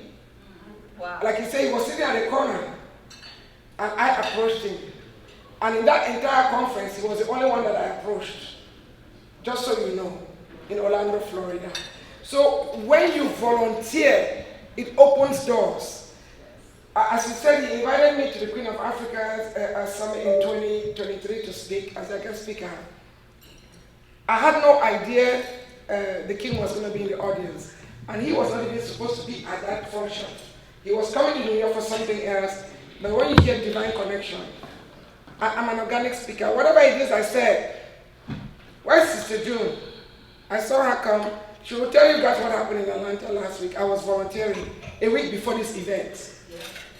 And somebody was saying something about Trump. The US State Department wants to work with us. As a matter of fact, they discussed me at their briefing. So tell Sister Gloria that's already happening. But how did that happen? I was volunteering. Even though we had need and I was busy with this event, 1 week before our event, I was volunteering for somebody else's event. So you are not wasting your time here. Africa's Brain Bank is fertile ground.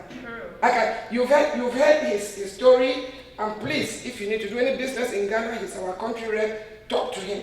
Yeah. He gets things done. I mean, he gets things done. He doesn't bite more than he can chew. If you need to do business in any country in Africa, you don't know anybody, talk to me. We will make it happen. But I wanted to take a moment to introduce this brother of mine. He's part of the Africa's Brain Bank now. This is the brother, excuse me, like some of you heard yesterday, that mentored our event chair. Our event chair is in our board of directors. And gave us a rare treat. Let me ask you, Sister Shasha, you were born in Brooklyn, right? Have you ever been to the New York Stock Exchange, the inside? No. Did you guys hear that? Yeah. She was born here. And she's engaged in this community. The access that all of us here had on Friday, she's never had that kind of access. Doesn't that tell you something? Doesn't that tell you something? Please put your hands, look, let me tell you, but Jimmy from Africa. Everybody knows we all came from Africa, right? Yes. I don't care if it's 0.000, do your DNA. It will trace you back to Ghana, my country. Your mother is from Ghana, your father is from Cameroon.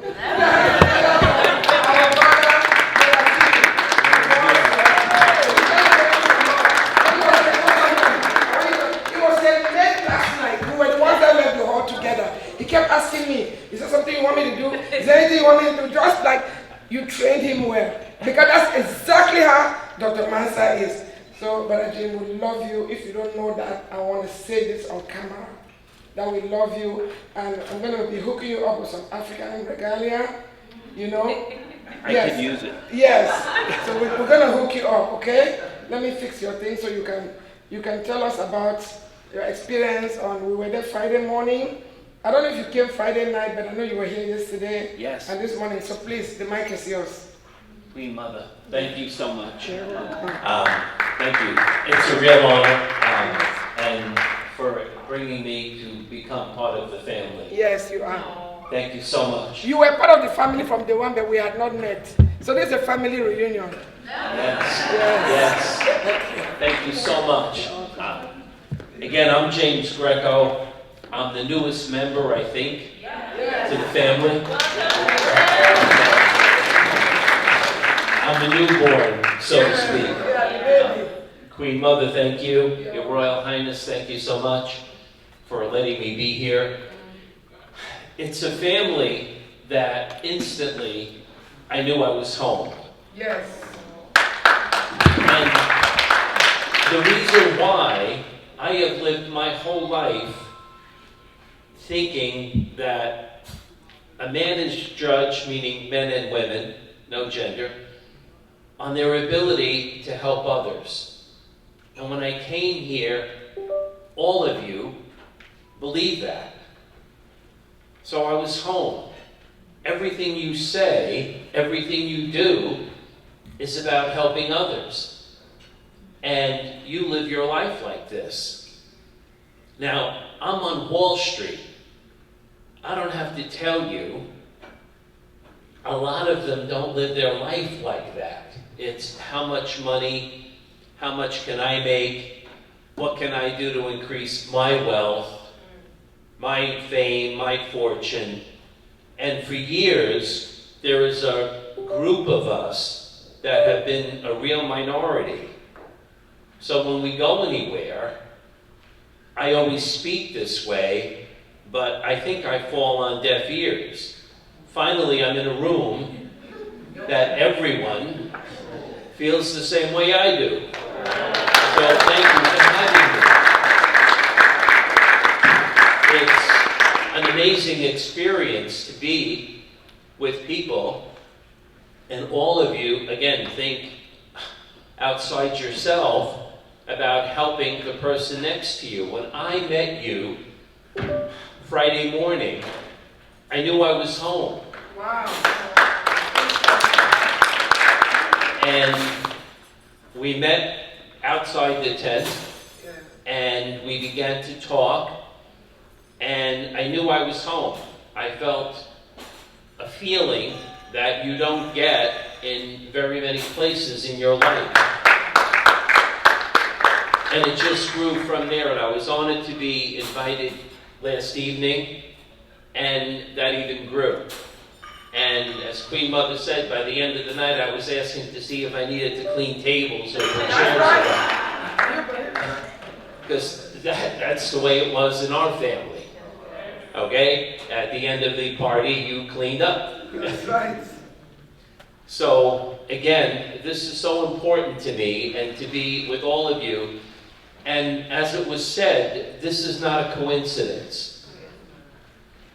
Okay? We are all supposed to meet. This is divinely written.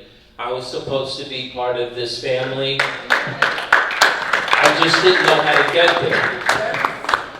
And now, Friday morning was the door opened. And forever I'll be grateful, forever I'll be part of this, and I will do everything I can to help all of you and everyone you represent and everyone you're in touch with. So to that end, I wanted to talk about, again, most important is the family I'm now part of. So if you notice, I never get up and talk about my company, talk about what I've done, because it's most important to be part of the family. That's right. That's right. But I'll talk about it here for a moment because I think it can be helpful. Good. All right? James Greco, you know, I'm founder and CEO of the Greco Group. It's a 4-company group. Its pillar is the Institute that we've trained 500,000 alumni now. Yes. And everyone, or most everyone in that network, again, Your Royal Highness included, has one thought: to be able to pass on what I give them and keep multiplying it. So there's a cult of us now of 500,000 strong. That's why, if you noticed, on Friday, the people you met most of them were part of that family as well. So that when we didn't have any pre-clearance, which again, I think it's as difficult to get in the White House as it is to the New York Stock Exchange. Matter of fact, we claim, or the security claims, that's more secure, but I question that a little bit, okay? So all I had to do was rely on one of the family, one of the 500,000 alumni, to say, can we do this? And sure enough, whether you were pre-registered or not, we went in, and it happened. So that's what this is about. Now, the Institute and the consulting group and the cyber company we just acquired, they were the cyber company that does a lot of the IT for the UN, also helped Greco through the years. So again, we can help in the artificial intelligence area and all of that. Part of the academy, I call it, is where we have a program called the Road to Wall Street. And the reason I bring that up, I hate to, again, sound like I always say in New York, we're the pots and pan salesman. Remember years ago there was this legend that somebody went door to door and sold pots and pans and their wares. So I hate to sound like that, but I bring it up because many of you have mentioned it all begins with a child. And it all begins with young adults. So the Road to Wall Street is a program that can help feed the leaders of tomorrow in the financial sector, in the corporate sector, to be able to communicate, walk the walk, talk the talk. So Your Royal Highness and I have joined forces for this program, and I'm honored. It's with his blessing that we will do great things together. So I'll just explain a minute what this does. It's a 3-pillar program. The first pillar, and again, these could be arranged, and we have yet to talk about it and design it. But the first pillar is for those that are of age to get the credentials of Wall Street, should they want them, so that they can then be part of the institutions and deal with those institutions on a peer level. The second pillar is the knowledge about the industry. So today, when you look at the central bank, we will teach that. We will teach the velocity of money. We will talk about the primary dealers. We create bonds. We call it the Fed's balance sheet. They sell them to the banks. That will all be covered in that curriculum. So when you bring up these topics, they will be able to have and add to those discussions. We will talk about the bond market. We always have this banter between Wall Street and the Federal Reserve. Okay, we believe on Wall Street, and I was a bond guy. I started on the exchange as a teenager at the ripe old age of 12, actually. Okay?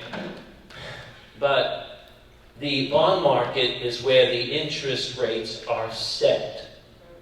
So those of you who have been following interest rates, the 10-year rate is the bellwether now. It used to be the 30-year. Notice the industry lowered the rates already by 25 basis points. The 10-year went from a 450 to a 422, 423, 425. The Fed will announce that, in my opinion, of course, come September. It's always this banter. So Chairman Powell will make it official, but the bond market has already spoken, and that's where rates are created. So that's what's going to be taught in this curriculum. In addition to that, we talk about the far-reaching effects of raising capital, the IPO process. So they will come out with the ability to talk the talk and not only have an inch of depth, but a silo of information. Now, on top of that, pillar number 3, what they will have is the ability to know who they should call. Now, again, Your Royal Highness and I have thought about if any of you need access to this entity, that entity, we will be able to help, especially when it comes to Wall Street. But, thank you. Thank you. But the folks that will come out of this, and again, we have to think about, do we want to do this with the last year of high school, those that have gone through the university? This is all yet, and it is developed around the age group. But the main point for Pillar 3 is they will know who to call and what entity they should talk to when they want to get a project started, developed, financed, and that's what that's about. But again, I just want to say thank you for all of you. I feel at home. I've arrived. Okay? It's just, I've waited years and years to be able to have this honor and to feel this way. So again, I'm forever grateful. And so in closing, if any of you wanted to know what this weekend was like, well, for me, it was a new beginning. And thank you.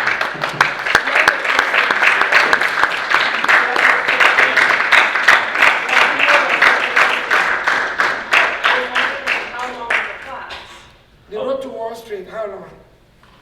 How long the class? Now, we've done these anywhere from 25 to 100 hours, depending on what we want to put in the curriculum and the age group. So, and again, the depth is all age appropriate.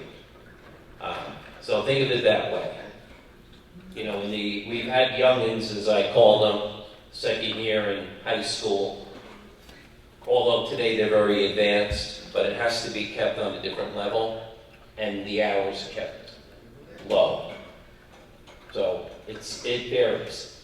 Is it self-paced or you have a physical teacher? Say this again.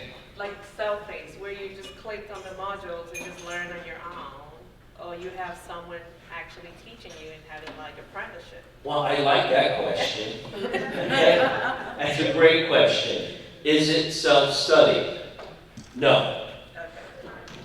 No. I'm from the old school. I run that program. Okay. All right?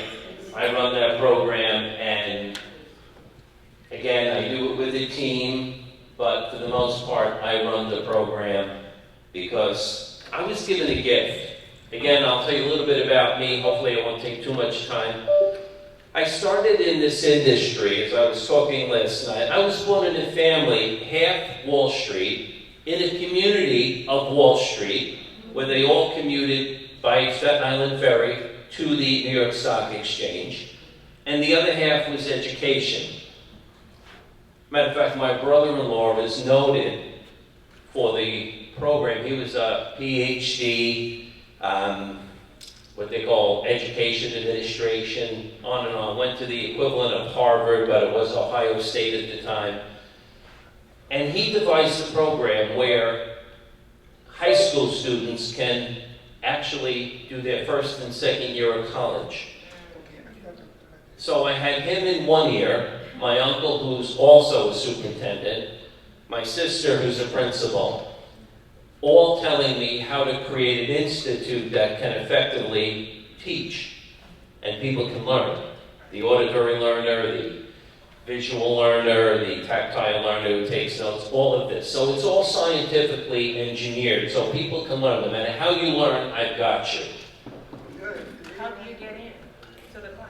Oh, all you have to do is call. Call, You get in. okay. All right.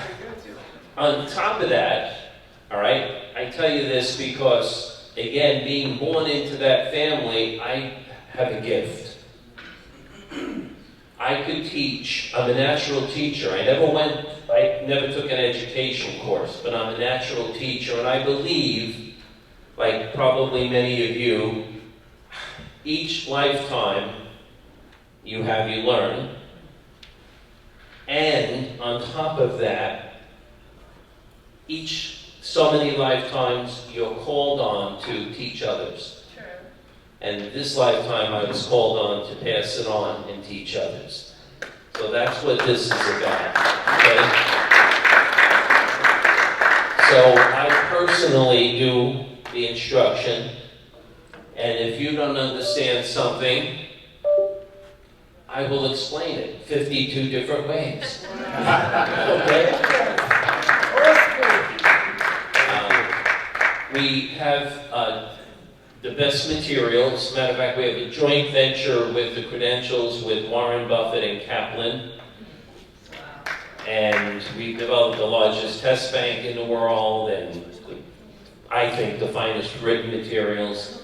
But again, that's what you have. So thank you so much. Any other questions before I go? Yes.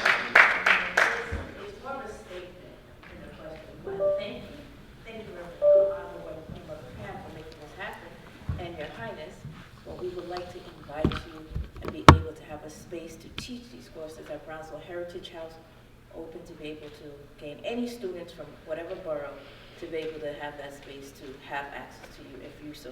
Thank you. Thank you so much. Thank you. Okay. Well, I'm very thankful again, and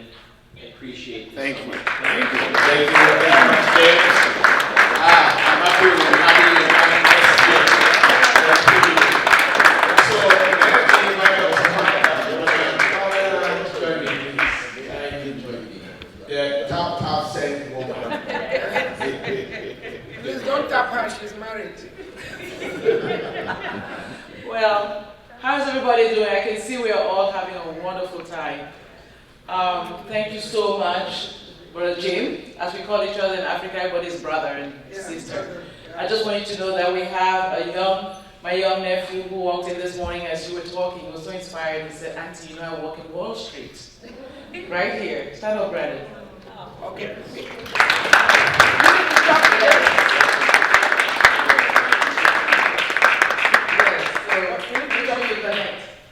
Yes. So that's the future. That's right. I really wanted, besides talking about chapter, I just want to express a lot of gratitude. This has been a very sentimental weekend for me because I stumbled on Africa's Brain Bank thanks to Lillian, who's left already, and Reverend Pam and I were connected. And the first day we showed up, I see familiar faces, and I said to my husband Charles, I said, if they're still with her, this says a lot about who she is as a leader. I think about Dr. Bagayogo, Marian, Brother Douglas, and his wife. Now I find out that Conde was part of it. Conde was part of it. Listen, I'm trying to do you, boo. Dr. Meng was there, and so many others. Sister Elizabeth and husband came with the dapper kids on the red carpet and all of that. And Brother Francis was there. Claudia. Not to mention my brother was there. Dr. Kingsley was there. No, we came later. I'm talking about people that we met. That came to LA. And that we met. I cannot forget the magnanimousness of Brother Douglas. Remember when we didn't have a bus?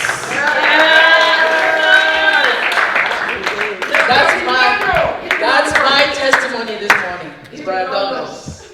You have so inspired me, you and your wife. Yes. You bring tears to my eyes. Please don't make me cry. Because to have a vision, I keep saying it because I know that journey. Yes. And have someone believe in you. Yeah. And you have no resources, no capacity, but the dream and passion, determination to do something. And for people to step in and hold your hand and take you up and honor you the way they do. Brother RMD, let me not forget. You know, and she's always spoken to me about all of you. Just so you know. She's always talked to me. This year was very challenging. She came from being sick. When she was sick, she was still determined to go to Nigeria. I didn't know how she would do it, but she did it. And I'm sure you guys were there with her. They were there. Let's just think about that. The power of one person's vision to shape eternity, to shape the next generation of humans. I thank you. Don't make me cry. But I thank them because they lifted you. Yes. And they've been lifting you. And I'm not surprised. Yesterday, Brother Douglas, your wife gave a testimony. Not only do you do what you do, you are ready to sacrifice your life for someone. Let's give him love.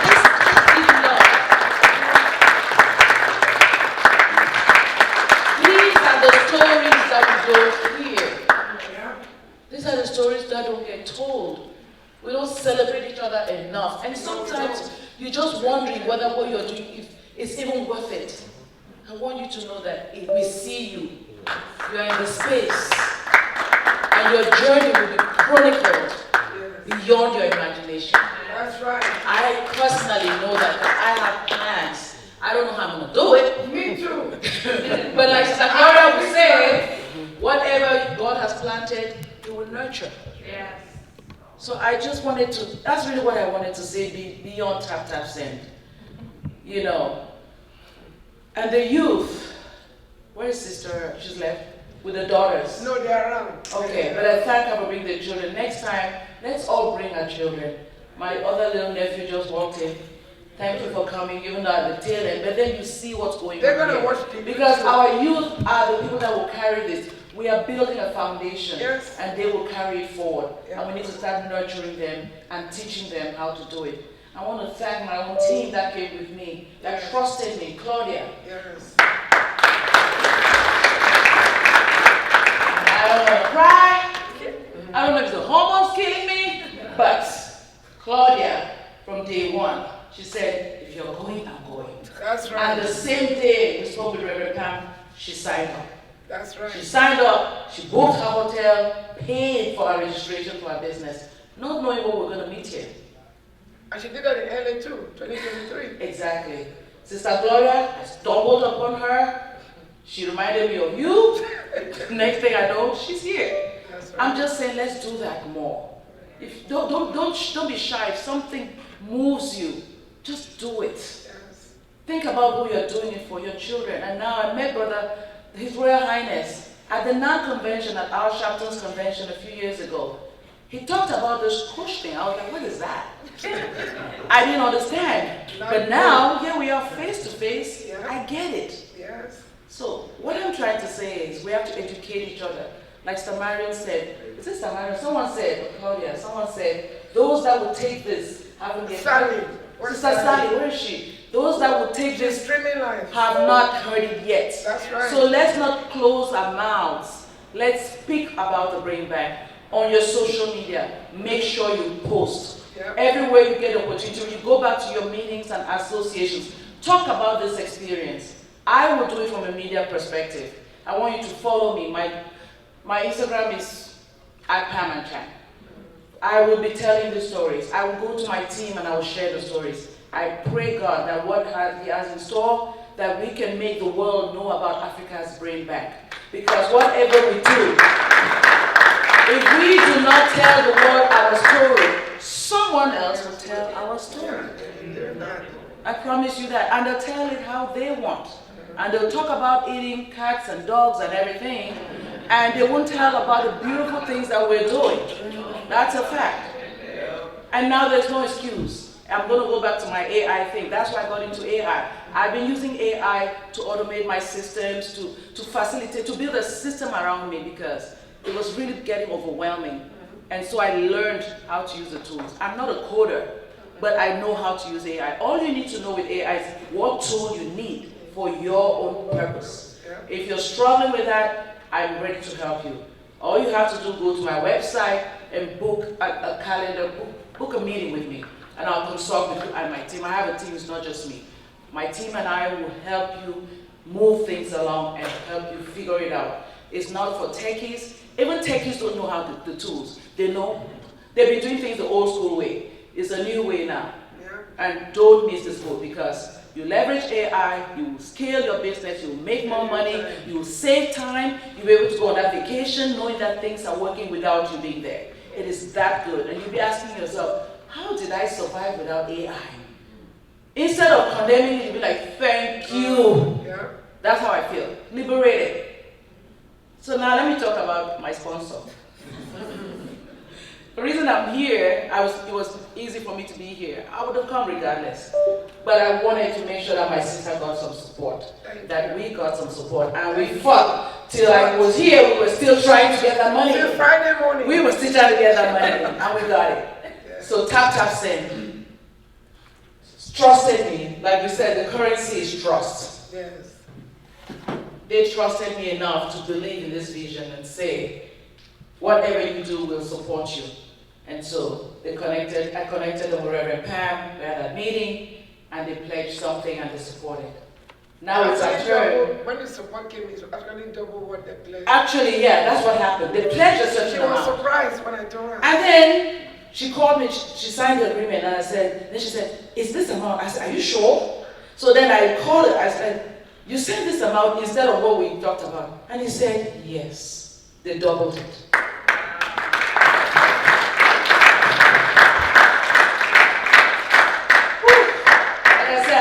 I don't even feel like crying the whole time, but it's just tears of joy, and they doubled it. So whatever you were thinking about donating, please double it. That's the message. That's the message. So please, I implore you, For this to be worthwhile for them, I'm going to thank the Queen. Portia, please stand up. In fact, she should be calling Portia. Your Queen. Queen Portia. Look how beautiful she is. Miss Africa USA. She has offered to take those flyers to the pageant next week. Oh my God.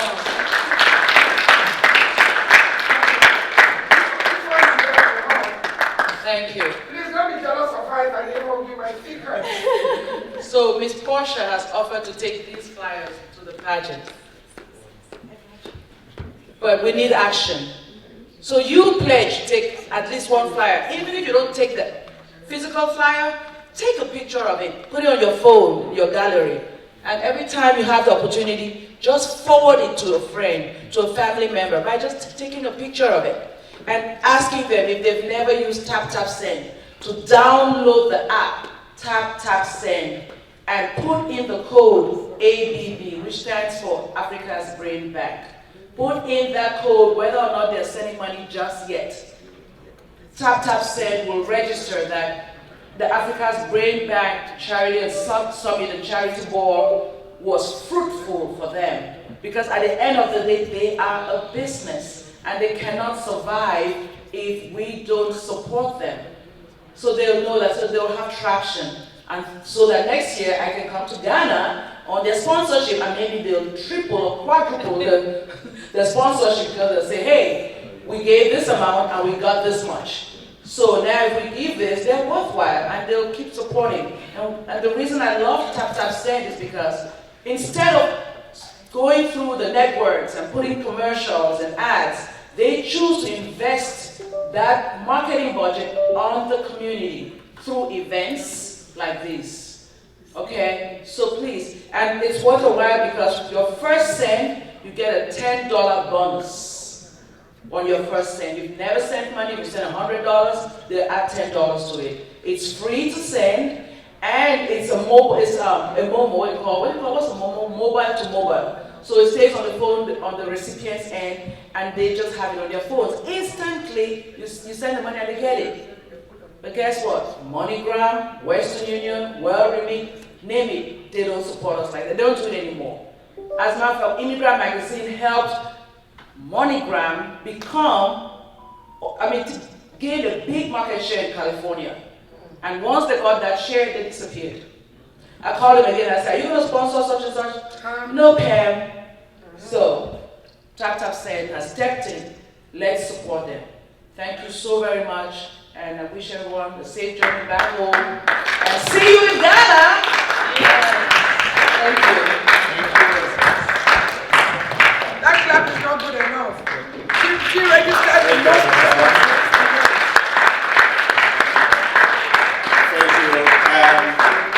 I have the honors of inviting Dr. Bakayoko. Dr. Bakayoko said, It is always a joy to hear your romantic voice. We love that. Like our mama has always put it. So please come address your people. Let's celebrate this great time. He is the engine of growth of our STEM program. That's right. Thank you, Papa. Thank you very Just your much. comment about the weekend. Good morning, ladies and gentlemen. Hear that voice. As you just heard, my name is again Jola Bagayoko, originally from Mali, West Africa. Given that I have the mic, I'll take the opportunity of making a statement I couldn't make last night because the schedule was full. And that statement is that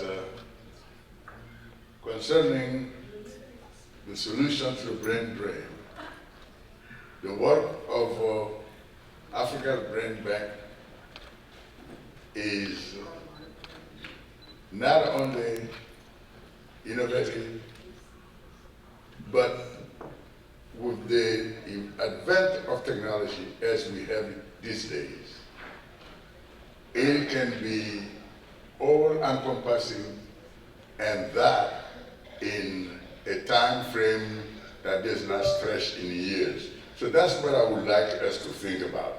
At the same time, though, I would like us to understand that we all have to be teacher or element of that type to explain to the power that be, including ourselves, that the solution to the problem requires the proper understanding of the problem. Let's make no illusion about that. And again, we have ample evidence established scientifically that as Maslow's needs hierarchy shows, that if you don't have the safety and the security in an area, well, capital won't come, intellectual won't come, you name it, it will not come and stay. Because we need that. Once that is acquired, well, the next step for intellectual, business people, and other is to make an adequate enough amount of money to be able to take good care of their family in the context where they are. So, what does that mean? That means somebody does not necessarily want to be paid $10,000, $20,000 per month when you are in Mali. 1,000 will do most likely, and if you pay 2,000, well, that means you are among the richest, and so forth. So all is relative. But let's remember that when people cannot take care of their family, they're not going to come and stay. There's no illusion about it. And the final thing, now we have safety and security. Now we are making adequate amount of money so that we can support our family. Well, the highly trained individual, whether that is in sport, or in physics, or in finance, or in music, those at the highest level require one last thing, which is the permission and the resources and opportunity to exercise that very, very, very, very high level of expertise they have acquired during decades of effort. If we understand these three and work on them, we will reverse a lot of things, including the brain drain. But in the meantime, let us work with Africa Brain Bank to accelerate the training. It has already started. That's right. So the African youth in Africa, using the internet, using all the means available electronically in order to stimulate superior learning. So, you will learn by now, you don't give the mic to your professor.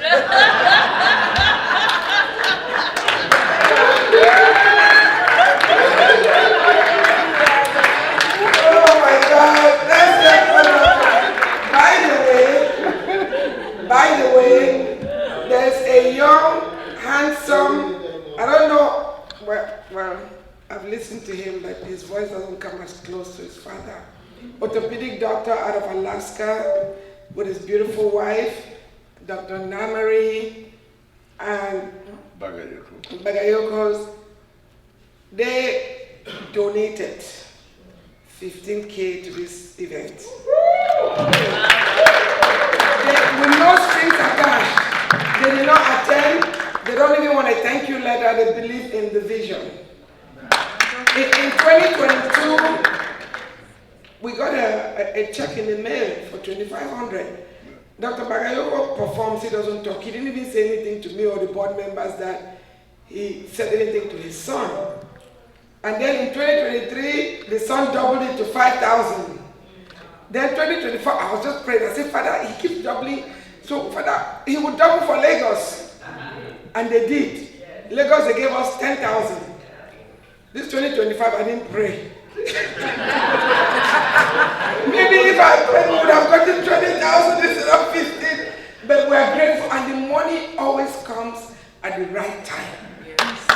When that money came, it was a donation. It was not a sponsorship, it was a donation. It specifically said donation for event support. These are people that understand that the breakfast we all ate here today was $80. I'll keep talking. I'm sure all of you will go home thinking about that $80 breakfast. So it said event support. So that's not for STEM education, for the event. And I'm hoping someday these amazing couples will participate. But they give with no strings attached. And Dr. Bagayoko, I want you to know that the legacy of you and your beloved Dr. Kelly will continue through Brain Bank. We love you, we appreciate you, you are amazing. You are amazing. Thank you so much. You are the reason why we have the STEM program. And as we speak, excuse me, we have students from five different countries: Cameroon, Nigeria, Ghana, Gambia, and Sierra Leone. Sierra Leone alone has more than 200 students. We have to stop. We didn't put this on social media because we're maxing it out at 500 for the first batch. So the next batch, we are going to go up to 5,000. But just so you know, these students need sponsorship. It's $300 per student. We've partnered with Trust Tech Online Academy. Their proprietor was supposed to be with us in Lagos last year, some last minute thing. This year again, last minute, they were not here. Professor Peter Akwichek, I appreciate, that's my classmate from high school. Be kind to your classmates. You never know tomorrow. But their program will be published on our website. They are our partners, so he's basically giving us 50% discount. And we've already partnered with Black and Global. You heard from Attorney Melissa last night. So as these students go through our cohort, their jobs, we are already matching them with Black enterprises in the diaspora, and talk about the impact. There are people, everything you heard my son talking about, the companies he's running, that's ABB impact. It will not have happened without ABB. Our brother Jim here from Wall Street, all the people he's met, our chairman, Dr. Meg, Commissioner Ings, Brother Douglas, all of these people. I remember in Atlanta in 2022 when Brother Douglas delivered the keynote during the, you can sit down, Brother Bagayoko, during the Billionaire Breakfast Brunch, people's jaws dropped. People, every man, you were there, right? People, I'm telling you, when he was talking, you could hear a pin drop. It was an eye-opener. Just like what the chairman did, the event changed it today with Central Bank. Maybe wait. That's broken. That wait and see. What we are going to do with all these brains that we have. And God is bringing people, new people that are coming with no personal expectations, that get the vision. That Africa's Brain Bank is not about Reverend Pan. It's about all people of African descent. The global African community. That's what it's about. So you need to be able to draw a line. When you come to serve and not to dictate and not to take. I can guarantee you, you're going to get more than you give. 100% of the time, our speakers tell us, we thought we were coming to give, but we got more in return. So, and something just happened. My Dr. Bagayoko was talking, my phone went off. Chairman, he said they should give $1. Somebody gave $1,000.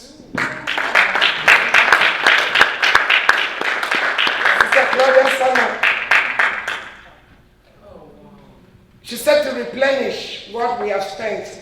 I'm not going to say how much we spent here, but you go figure it out. You can go online on their website, try to book this event. Try to do a four-day event. No, is it Thursday, Friday, Saturday, Sunday, Monday? A 5-day event in New York City. And by the way, Union Hotel, this is a Union Hotel, is different from the other Marriotts. So a lot of things are different. You go figure it out, and then you can see. So if the Lord lives in your heart, the chairman already said it, you want to donate, fine. You know, yesterday we didn't do a fundraiser, because when the mayor came, everybody, but that was important. The event went the way it needed to go. Somebody came and told me that, oh, we should have done a fundraiser. I said, no, it went exactly the way the Lord wanted it to go. Somebody will write a check. Somebody will write a check. And like when I was at the double, TapTapSend had pledged $1,000. When the money entered our account, it was $2,000. They doubled it. So let's hear it for TapTapSend. And thank you so much, Queen Portia. This is the kind of mindset we need. She did not need to do this, but she said, I will take it and distribute it at the Miss Africa USA pageant. And I've already talked to the founder, who is a younger sister of mine, Lady Kate. Shout out to you. Your queen did an amazing job. A lot of the ladies would have been here, but their pageant is this coming weekend, so they are getting ready. But at the inaugural event, they were there. Miss Africa USA pageant and the queens, they actually lined the red carpet right outside the stars. If you can go watch it on our website, it was amazing.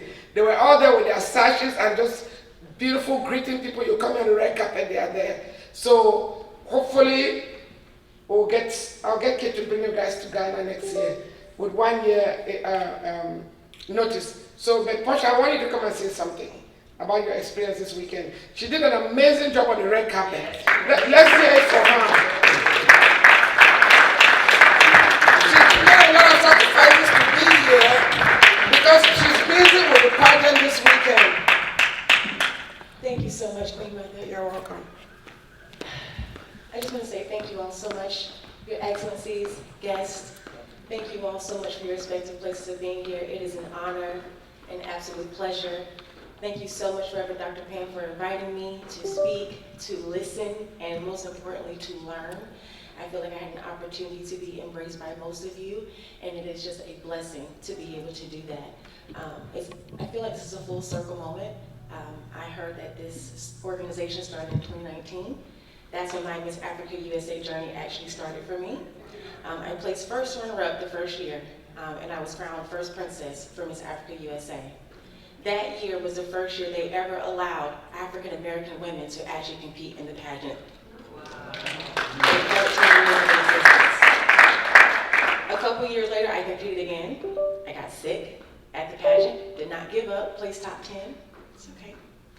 And then earlier this year, I was crowned as the Honorary Queen Ambassador of Miss Africa USA, which is a title that does not go away, even when I get ready to crown the next young lady next weekend.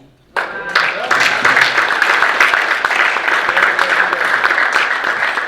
reason why I'm saying that is because this year for me makes 7 years throughout this journey. And if you know, the number 7 is the year of completion. Yes. Queen Mother, you're coming up on your year of completion for this. And what I mean by that is that it's going to have a very full circle moment. Yes. But not only here in our diaspora, back in Africa, they are going to know, feel, and hear exactly the vibrations that we are trying to send throughout the world, the frequency that we want people to feel. It shouldn't matter the color of your skin. There you go. It shouldn't matter your accent. It shouldn't matter where you're born.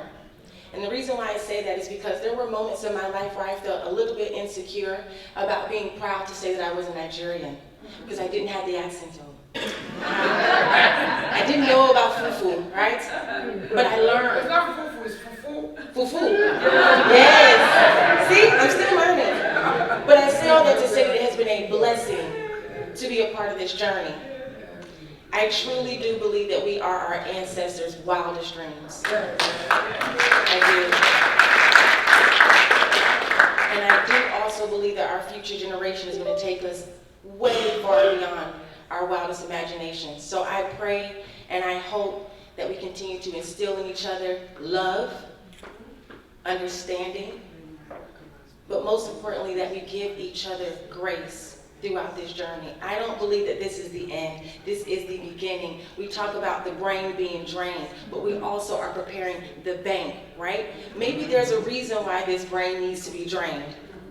If we think about it, there's been so much corruption, so much pollution, so much programming and institutionalized that has happened to us that it is time for us to break that mold. Yeah. It is time for us to fill that bank with that love, that peace, that gratification that we truly have for all of us. For the first 6 months of this year, I went to 6 different countries. Wow. And I had a chance to be embraced by so many different cultures, religion, and people that I know that Africa is just, it is so far and beyond our imagination. We are so valued. We are so respected. Even in places that may deem that we're not, we are. And I hope that we continue to embrace that we move with that power, with that love that we have in us, and that we continue to just spread that across the world. So thank you so much for just being who you are. God loves you. God is blessing you abundantly. And thank you so much for being who you are.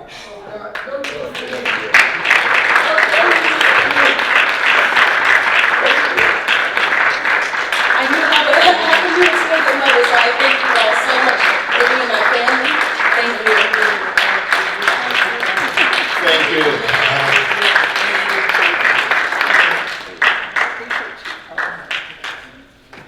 We're so grateful. The pickup time for the beach has been extended for us. So pickup time now. The new pickup time is 3 p.m. So, and you can see we are running behind schedule. So Madam Claudia, and then Mr. and Mrs. Mama Lisa and husband. Mama Lisa and the husband, then we should be going to the beach. To go change. If you don't have a beach wear, don't worry, just call me. I'll get you one. Please don't come naked. We are not swimming. Just wear your beach outfit. Thank you. Good afternoon, everyone. Good afternoon. Thank you, Reverend Pam. Thank you, Your Highness. Thank you, everybody, for being here. I know there's 1,000,001 places you'd rather be, but we're here today. And I know it's not by chance that this day has been ordained by the Lord, both in heaven and here on earth. Amen? I just want to share my journey with the African Brain Bank. Yes. It all started in Los Angeles when my big sister, Pamela and Charles, they came into our school when I launched a school called the Paradise Training Institute, where we train nursing assistants, we train caregivers to become nursing assistants. And during the interview, she shared with me, Claudia, where do you see yourself next year? And I was like, do I have to tell you now? And she said yes. And I said, okay, let's say we'll try to get the LVN program. And she invited me to African Brain Bank in Los Angeles, and also Dr. Mrs. Foyabo. She just showed up during our grand opening, and I was so honored that she was there to support. And we all met in African Brain Bank, and I'm so honored. And when I attended the African Brain Bank for the first time in Los Angeles, driving home, I called my mom. I was like, Mom, I just shook hands with a kid. I was like, hey.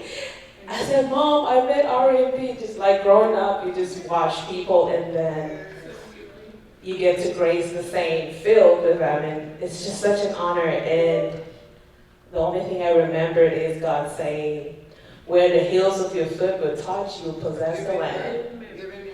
And fast forward, now we're in Los Angeles, we're in New York, and the soles of our feet touch the Wall Street.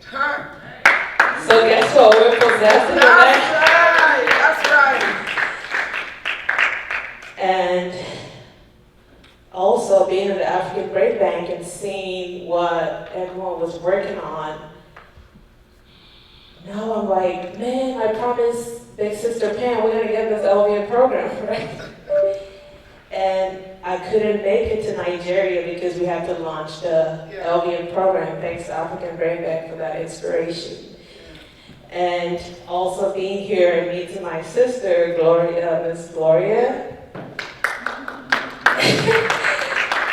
Now I know for sure that the years to come, it's just going to be a journey, and I'm so looking forward to it. And everyone, each and every one of you just sharing your experiences. It's just such an honor. And her telling me the nursing program, you can have a nursing assistant program in Africa, and I didn't know. And I kept thinking you need to have a bachelor's in nursing to go to school in Africa, but now I know what is already working in Los Angeles can be duplicated in Africa. And even seeing Dr. Oben, that he's serving in Beverly Hills in Los Angeles. We all serve. I actually have plastic surgeons I work with for my home care business. We do aftercare, and I'm like, oh, I have a brother that I can connect with. So all thanks to this African Brain Bank. And just learning about a kingdom in Africa, Kingdom Kush, is just like, wow. I have a story to tell my students, so. So now it's such an honor to know even the nurses we train, they can be a part of this movement because everyone has this special grace upon them from the Lord that we can all partake in. So I want to leave you with this, that I tell my students this, always serve and the money will come. That's right. That today we serve and the billions will come. Thank you.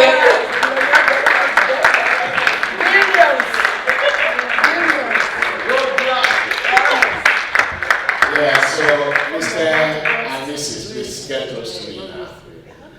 Thank you.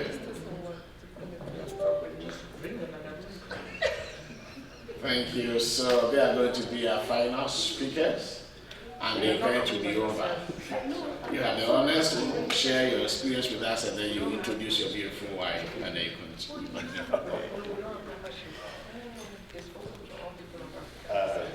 Good afternoon, ladies and gentlemen, honorable members of the panel. I have been attending Africa's Brain Bank for. I can't hear you. Oh, really? Okay. I have been attending this African Brain Bank Summit for quite some time, and I just sit at the background and listen and learn. I grew up to understand that people always gravitate towards success. I want to first of all give a shout out to my mother-in-law because knowing her personally and knowing what she has been going through in moving this organization to where it is now, I think knowledge is power, and I know a lot that she has, as a person, been going through this passion, this vision. So, Auntie Pam, thank you so much. They always say that somebody is a powerhouse, you are a power foundation. I think she has asked me like 3 times, say, what do you think about the summit? And then she asked me again, say, if you were a veteran, tell them what veteran is. So I will tell you what veteran is. We have a soccer organization that goes through within the Cameroon community, and this weekend is always the weekend that we gather in different cities for veteran for soccer. So I always have been part of that organization and always attend, but for almost 3 consecutive years now, because of Africa's Brain Bank, I have not made it there. And even this time around, I promised, I said, I was conflicted. I said, okay, do I send my ambassador, my able wife, or do I follow her to the Brain Bank? And here, but then this is actually, I decided to say something today out of my normal silent behavior because of one and only one thing. This Africa's Brain Bank is a business. And when I sit in here, I listen to top business people, technocrats, people who have gone through all sorts of stuff in order to be successful in their business. I was listening to my able friend, Mr. Charles, talk about thing that was catching when he said that. He said, so that they should not double spend. When the Royal Highness was doing his presentation about the Central Bank, I saw when the graph, they were explaining the graph and going down. I said, okay. There was, and then he made mention of something that if you want to be part of the kingdom, go through the Africa's Grain Bank and drop $1. And then there was, I wasn't a good student of math in school, so don't let us I know. performance. So I was looking at that, and numbers were involved, and so many calculations were done, and big money was announced. So then I was thinking to myself, Africa's Grain Bank has been in existence for 6 years. 6 years. And I have also lived the knowledge that if you have a good thing, that good thing needs to be protected. It has to be protected. I am coming from a vocational rehab standpoint. And I heard when people talked about trust, I hear when we are talking about behavior change. In everything that I have been listening, I gathered that. And I am aware that as far as it has to do with human behavior,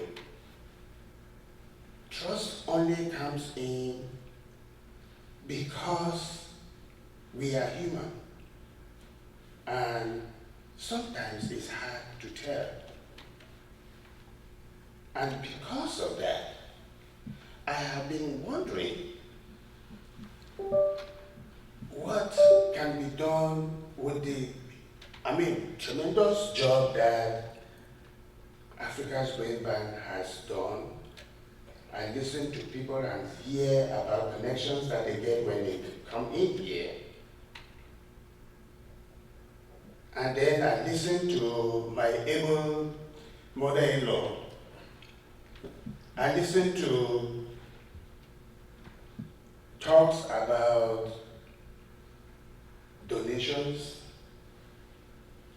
fundraiser. I watch the different days of the summit.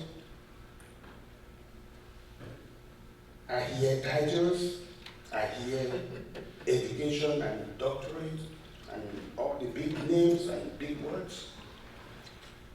And then I still hear when we are struggling.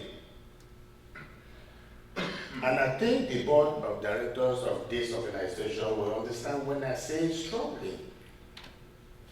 Because I understand that there is no free lunch or food in America, right? Anyway, everything is paid for. And first of all, thank you, Dr. Bakayogo, for your family. Because of them, I was able to eat free lunch, free breakfast. But you see, I know that there is something that is called branding. When you see people go to the shop, they buy a Nike, they are looking for something.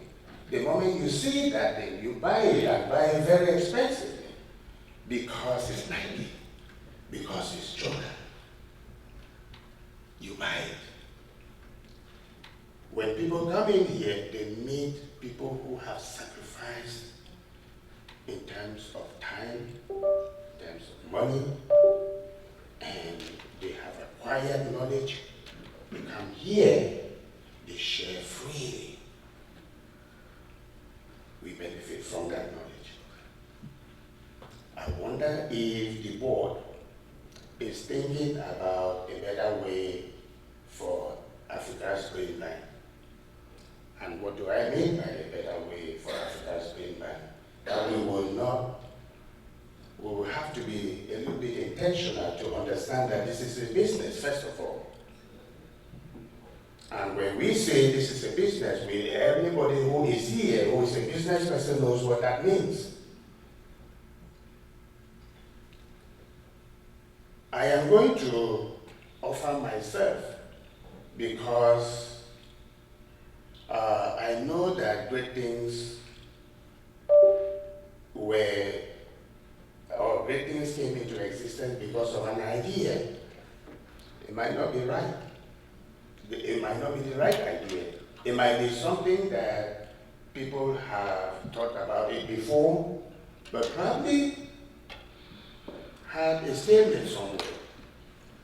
I know that there are technocrats in here who know a lot of stuff, who know a lot of know-how in how, because my primary concern here is how do we protect Africa's brain bank so that people don't take advantage of Africa's brain bank. We might pay $1,000 or $500 or anything and come in here, but I am very, very, very, very aware that what we benefit in here is more than $1,000. It's more than, it's, sometimes you might not be able to quantify it in terms of money.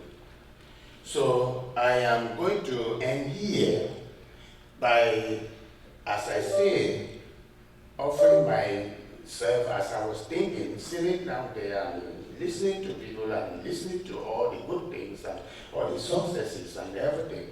And then I am wondering, what is it?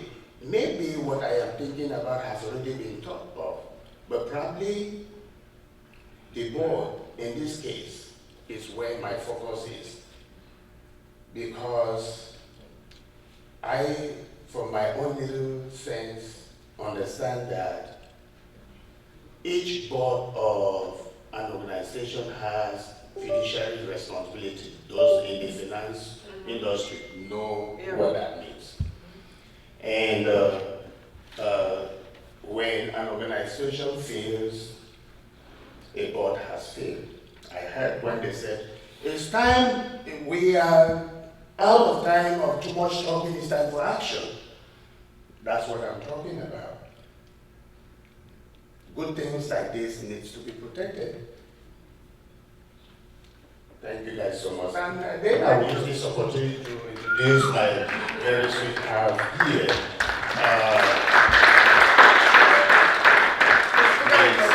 Elizabeth. Let me tell you guys something. There was a time my wife here loves singing. She has a very sweet and beautiful voice. And at one point, some of my friends were asking me, saying, did she sing to you before you finally? I said, well, probably something like that. But then, yeah, but she does really have a very beautiful voice. She has a beautiful hand. She is, I don't know, for somebody told me yesterday, said, it feels like the both of you, we both love dancing.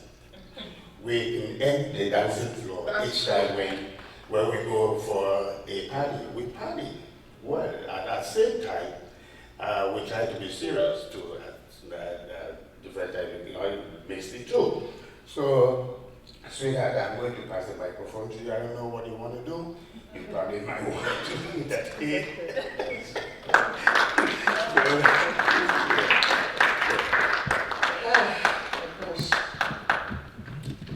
I didn't want to say anything, but I do not take things for granted. I'm always thankful to God for opportunities.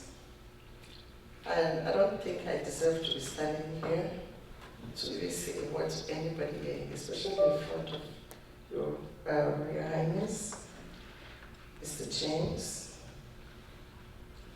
Queen Mother, all of you. Thank you so much.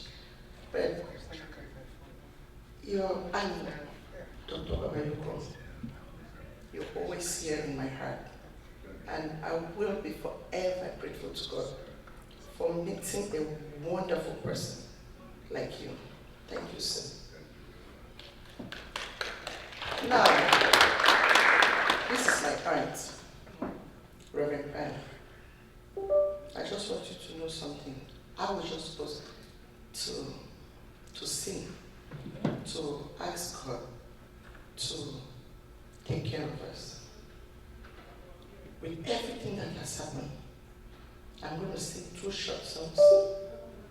One, to ask God to take control with everything that is happening in the world. What is happening here, it's like, wow, the future. But out of this world, things are crumbling around us. Then I'm going to ask God to protect us as we step out of here and guide Africa's brain bank in the right direction, and each and every one of us according to His will and purpose for which He put us here on earth.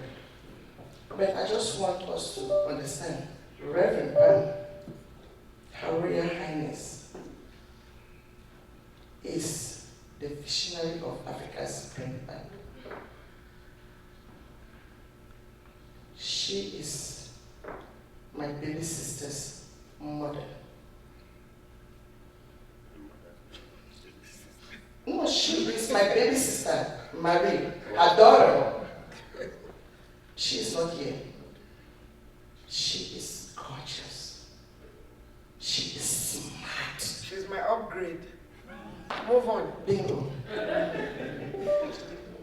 She is my aunt. Aunt to a lot of us, about 40 of us. A lot of you, I stop counting. She is my mother's baby sister. It is a miracle that this woman is standing here today. We almost lost her last year. Eli, just sing. Auntie, please. And it's not about you, it's about God. But I want people to understand. I know we all go through our own difficulties. For all of us to be here, we have things that happen. But I just want to talk about this woman because you all will have lost somebody who started something. But we will have lost a mother, an aunt, somebody that is so special to us in the family. If from Bali we call, her house used to be what? Nganda. What does that mean? The owner of the house. Because every time we will be at home, when she's coming, even my late grandfather, he used to continue to rest in peace. He will be like, Nganda, Tom, which means the owner of the house has come to one of us to adjust before she comes in. But she is a sweet person. Now, for those of us that were there on Thursday, I told you how she will give. You see the drive. If you tell Auntie that you love that, she will take it up and give it to you. She talked about how she made millions years ago. This woman will just give. And in the family, she will cook and just give, and she'll be like, food is nothing. Somebody will say, I'm getting married. And she'll be like, don't bother, I'll take care of everything. She'll wake us up in the morning, 3 a.m., and we are there cooking. She's just there, just do well cooking. Before people get to that wedding, everything is set, and but she gives it for free. Now, I'm not going to talk about that, but I just want to say she was so sick last year, and none of us knew about it. When people were celebrating their Easter last year, this woman was on the bed. Oh, God. I didn't know. I called her when I was heading to work to talk to her. The voice that I heard, I was so scared. I almost had an accident on the road. I was talking. She could not talk because she had tubes in her.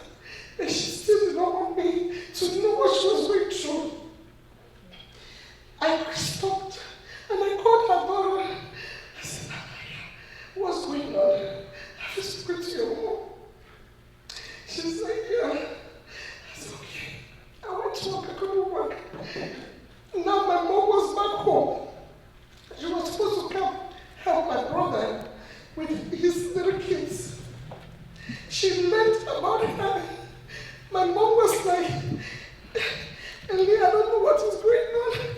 But your uncle has called me. And I don't know what is going on.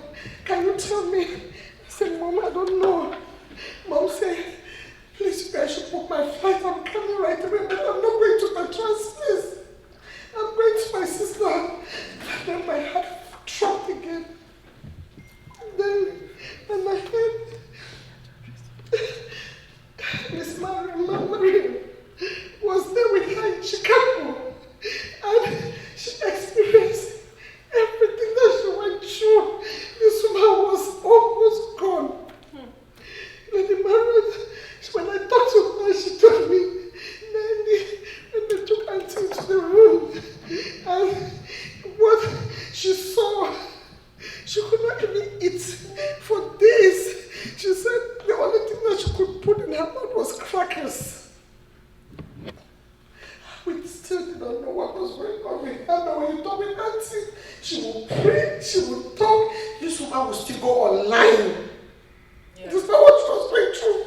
She will be there for Africa's online. She will be there for Africa's Spring Bank for the meeting that we're having to go to Lagos. I did not know that Lagos was going to happen, but this woman, the things that she does, my auntie has poured out everything that she got. Financially, emotionally, everything into Africa's Spring Bank. When they talk of the fact that God humbles you, breaks you from year to year. This woman, but she doesn't give up.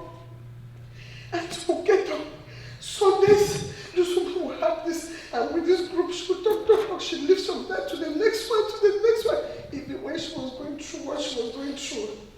And all I could think about is the fact that if God is not with you, and if Africa's Spring Bank was not from God, as she said, the energy and the power in God was not with her. I don't know where she will get this energy because I will give up. I'm like, for what? I need to take care of myself first if I can take care of others. But the sacrifices, if you know when my aunt was in bed, what did they not say about her? She is this, blah, blah, blah. Oh, she doesn't have this, she's this, but she will carry her bag and pick up and still go, and she will serve and she will do things people do not understand. But it is only God. And sing. Can you sing now? I will. Before you sing, let me say something. Before you sing, I'm so glad that you talked about it because it's been like an open secret between some of us. I was aware of your sickness. We talked almost every day. And I remember just wondering how she was going to do it, how she was going to go to Nigeria. But she did it. She did. That's why we support her. Yes. Anything. Just so you know her sacrifice. I'm so glad we talked about it because during this summit, we actually have to know that the founder, the visionary, has given everything that she can. So please, we pray for her, we pray for strength for her. This woman that you see, God, she went to Nigeria, she left the hospital to Nigeria. She has told you all she was diagnosed with stage 1 or stage 2? Stage 1 colon cancer. We didn't know. Even when she had the surgery and I asked her, she didn't tell me about the cancer because she knew that if she told me, I would say, no, you're going nowhere. After the treatment, then she told me what it was. But she had multiple surgeries. Thank you. Now sing. Now, my voice may be cracked, but please, it's not about the voice. I just want us to listen to the words and be closer to God. I will do the best I can. You may know the song. I may not sing the words that you know about the song, but I will sing what is in my heart.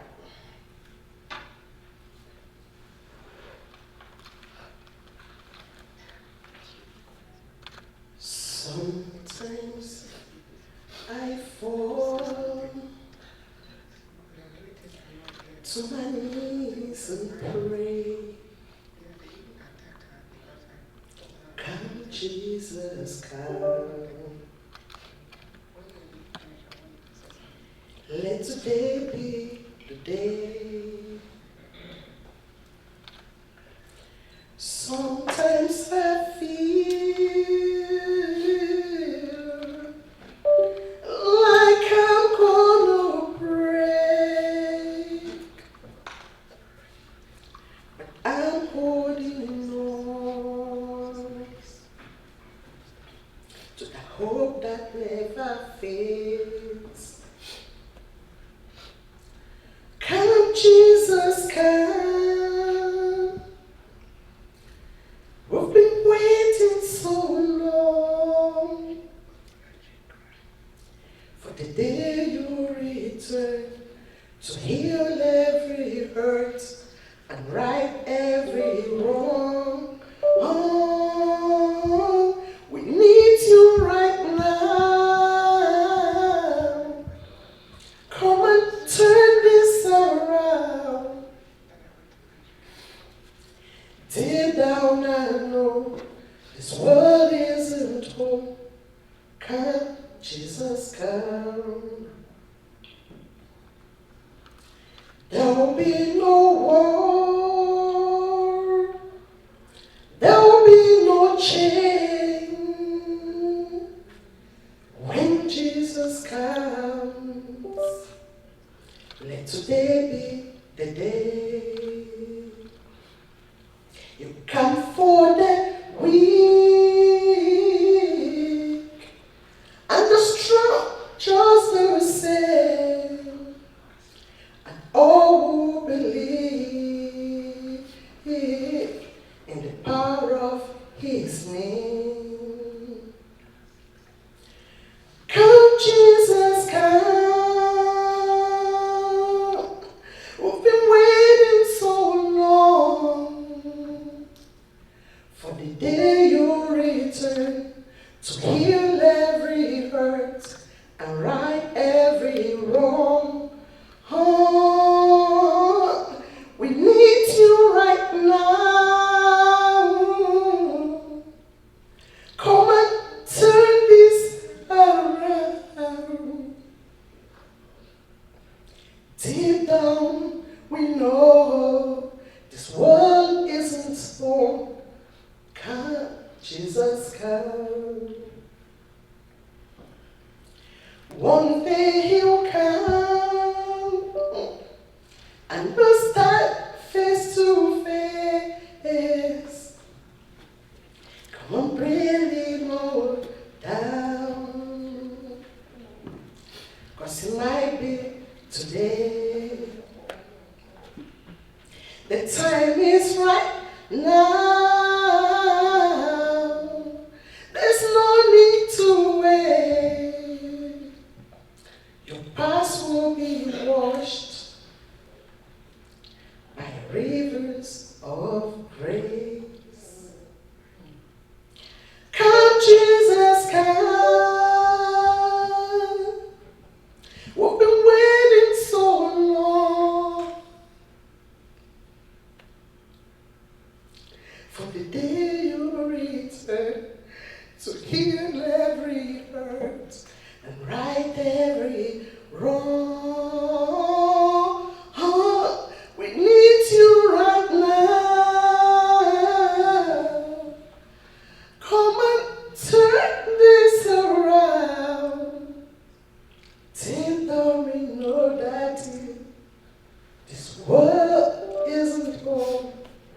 Come, Jesus, come.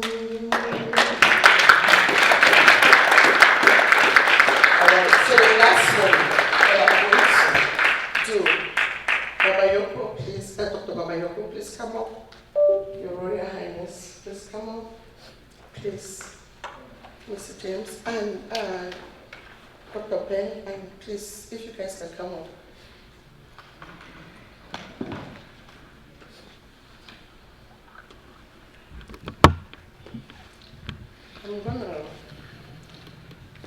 This is a prayer. I'm going to sing it out for God to bless the leaders of Africa's Brain Bank, to guide you, open your eyes so you can see, open your ears so you can hear, and be able to do what is expected, and take Africa's Brain Bank forward. Amen? Amen. Open your eyes, Lord. They want to see Jesus, to reach him and touch him.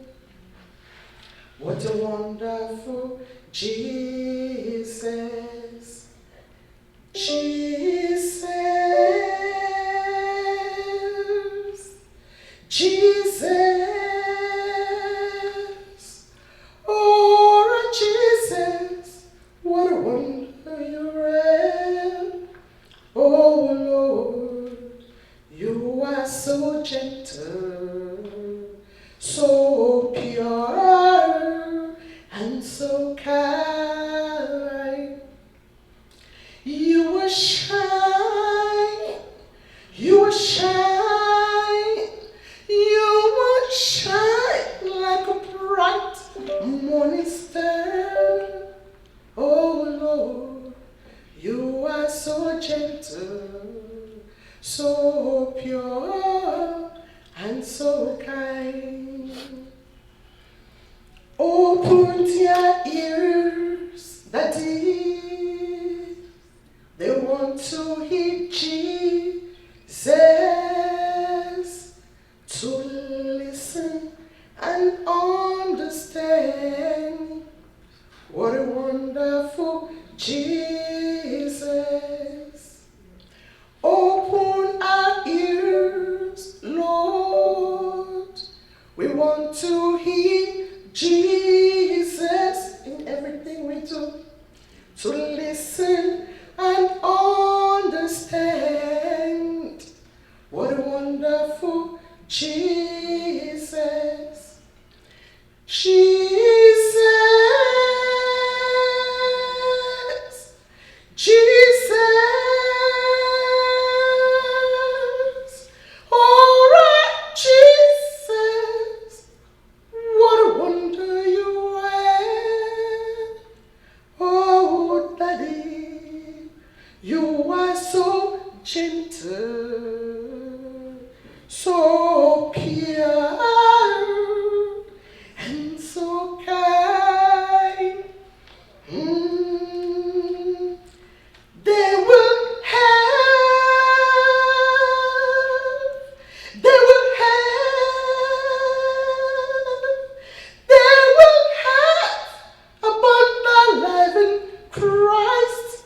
Oh Lord, you are so gentle, so pure, and so kind. We will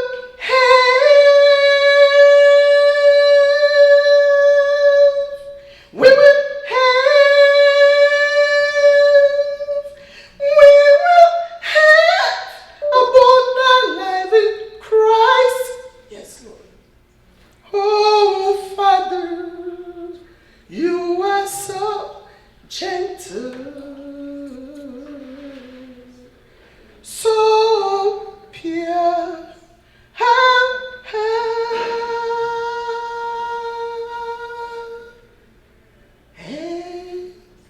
so kind.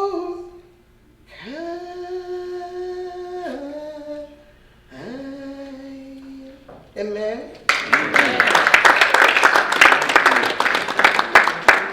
Okay, I honestly was not ready for this.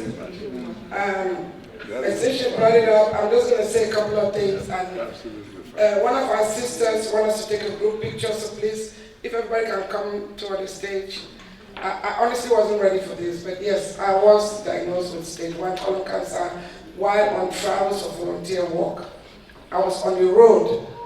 We don't have a history of cancer in my family, and God worked it out that it did not happen while I was in Ghana or Lagos, because I just come back from Africa, and it happened while I was visiting a brother of mine who was a physician in Holland.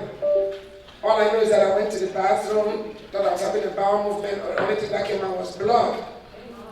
And I called my nephew. I didn't even call my brother because he goes to bed at night. I called my nephew. I said, "Son, this is what happened."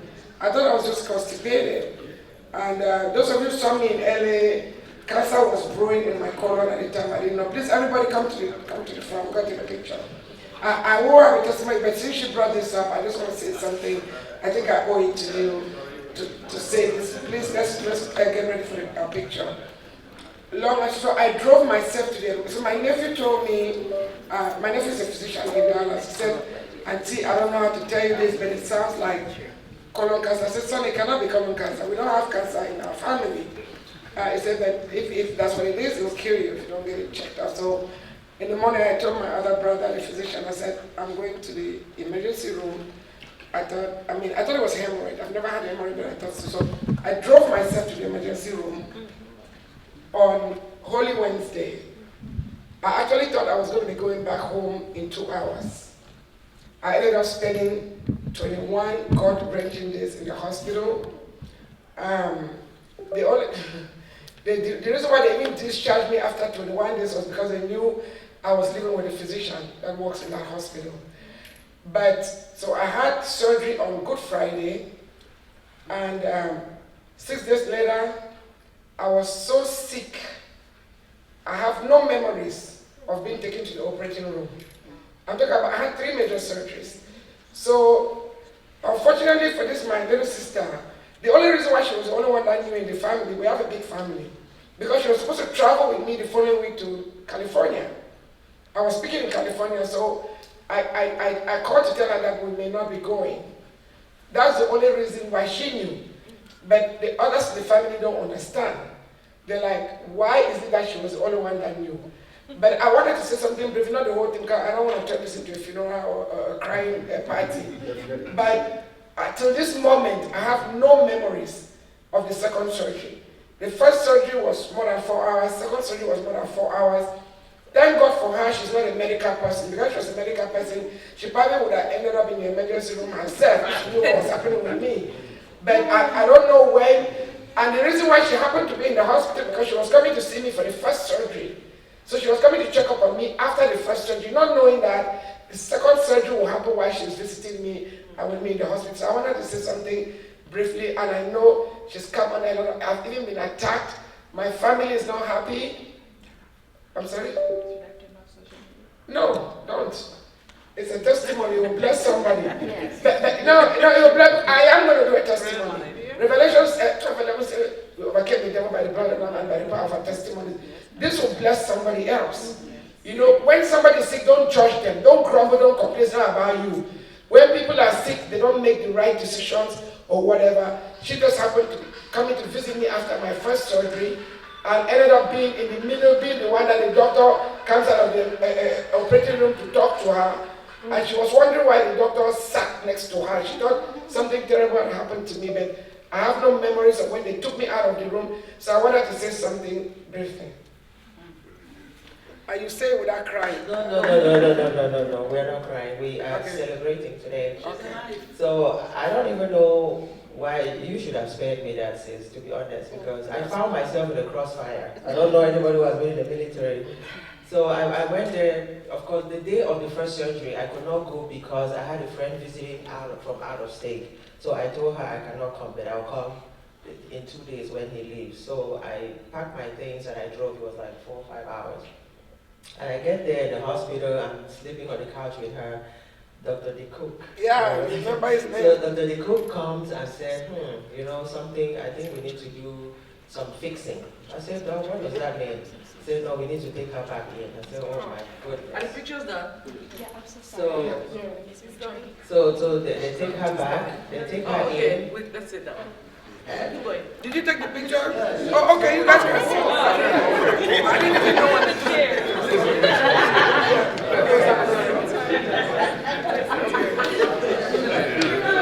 I didn't even know they took the pictures.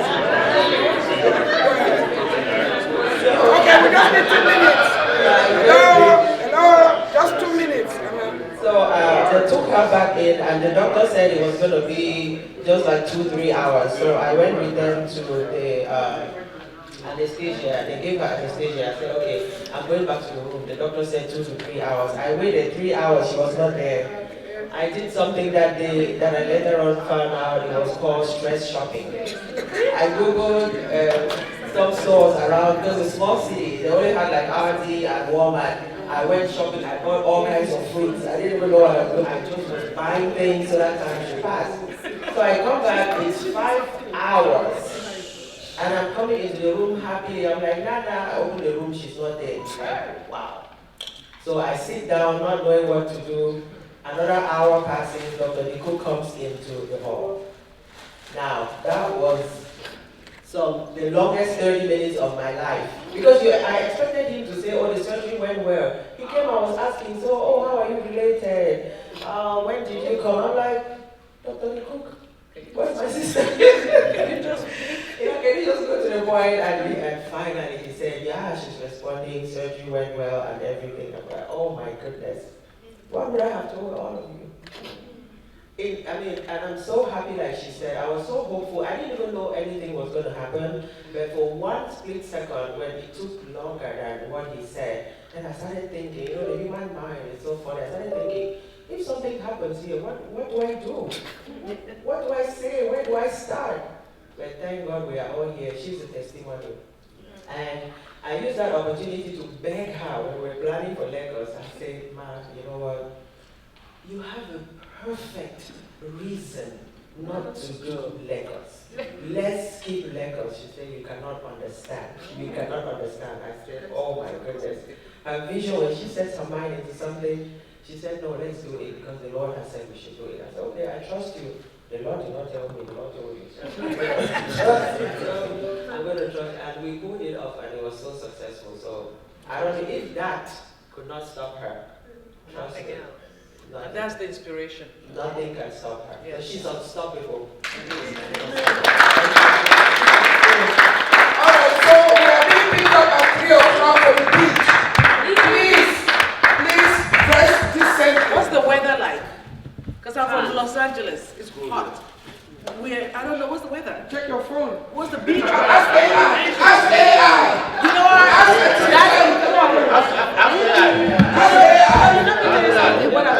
Thank you. Let me tell you what I've learned about temperatures at different cities. Ask my 70 California is. There you go. Thank you, my son. Don't mind food. Don't do anything. They don't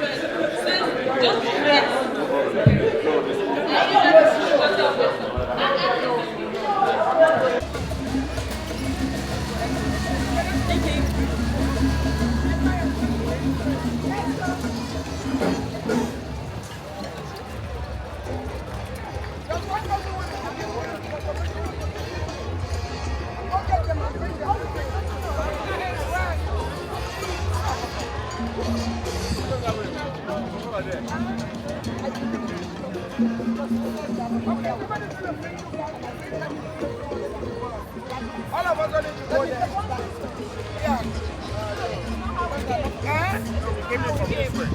No, we came in that way. You want to continue? Okay, let's go this way. You're going to give me one again? Hey, all right. Let's go back. All right. Let's go.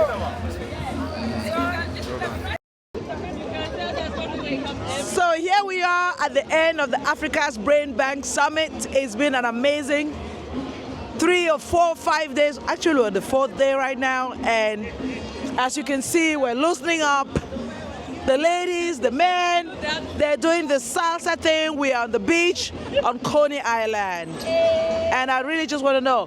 Now, ladies, can you tell me how you're feeling right now after the summit? I'm feeling energized. I don't want to go home. What did you learn? What did you take from this summit? I learned from this summit that you don't have to go to Africa to make a change. You can make a change from wherever you are. Young lady, please? My name is Claudia Umba, CEO of Comfort Paradise Training Institute. Fantastic. Thank you, Africa's Brain Bank. Africa's Brain Bank, oh yeah. Now, Miss Gloria, can you introduce yourself and tell us what this summit has meant to you? Okay. Yes. My name is Honorable Gloria Bertram, all the way from Los Angeles, Oh, myself, I had a wonderful time. This summit means a lot to me because it makes me to realize who I am. And it makes me to know the next goal, to keep on moving on. And just like my sister said, you don't have to move back to give back, and keep on doing it. It is always good. Let us refill the brain drain going on in Africa. So, that's what's up. Yes. I'm so happy. And believe you me, I'm part of this movement. I will keep on being part of this movement. It is great. It is great to give back. It is great to go back and help out. Thank you. Awesome. Thank you, Miss Gloria. And now moving on to this beautiful young lady. She looks very relaxed. Missy. Tell us who you are and why you came to the summit and what this has meant to you, this experience. Ooh, I'm Sally from Titangwa. I came to the summit because my big sister told me to come. Really? No, seriously. I came to the summit because I had heard about Africa's brain bank. I was actually supposed to attend the summit in California in 2023. Yeah, and I missed that. So I made it to this one. I really did not know what to expect.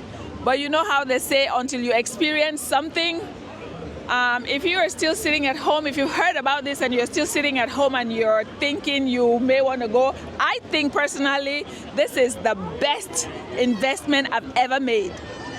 Booking that flight, booking that hotel room to come here, best investment ever. They say if you want to go fast, go alone. If you want to go far, go together. That's what's up. Thank you so much. This has meant everything to me. It has stretched my mind this weekend. The people that I've met, the the lessons learned, priceless. So you guys pack your bags, start saving money, so that next year you'll meet us in Ghana, or we'll take you to Ghana. Woo! That's what's up. And here we are on Coney Island. It's quite a beautiful view. And I want just to tickle this young lady, Katie. Am I right? Did I call your name correctly? K is fine. K. Tell us what this has meant to you and why you joined. It's wonderful to see all these great let's people. Start with what you do, so people will understand who you are. I am a nurse.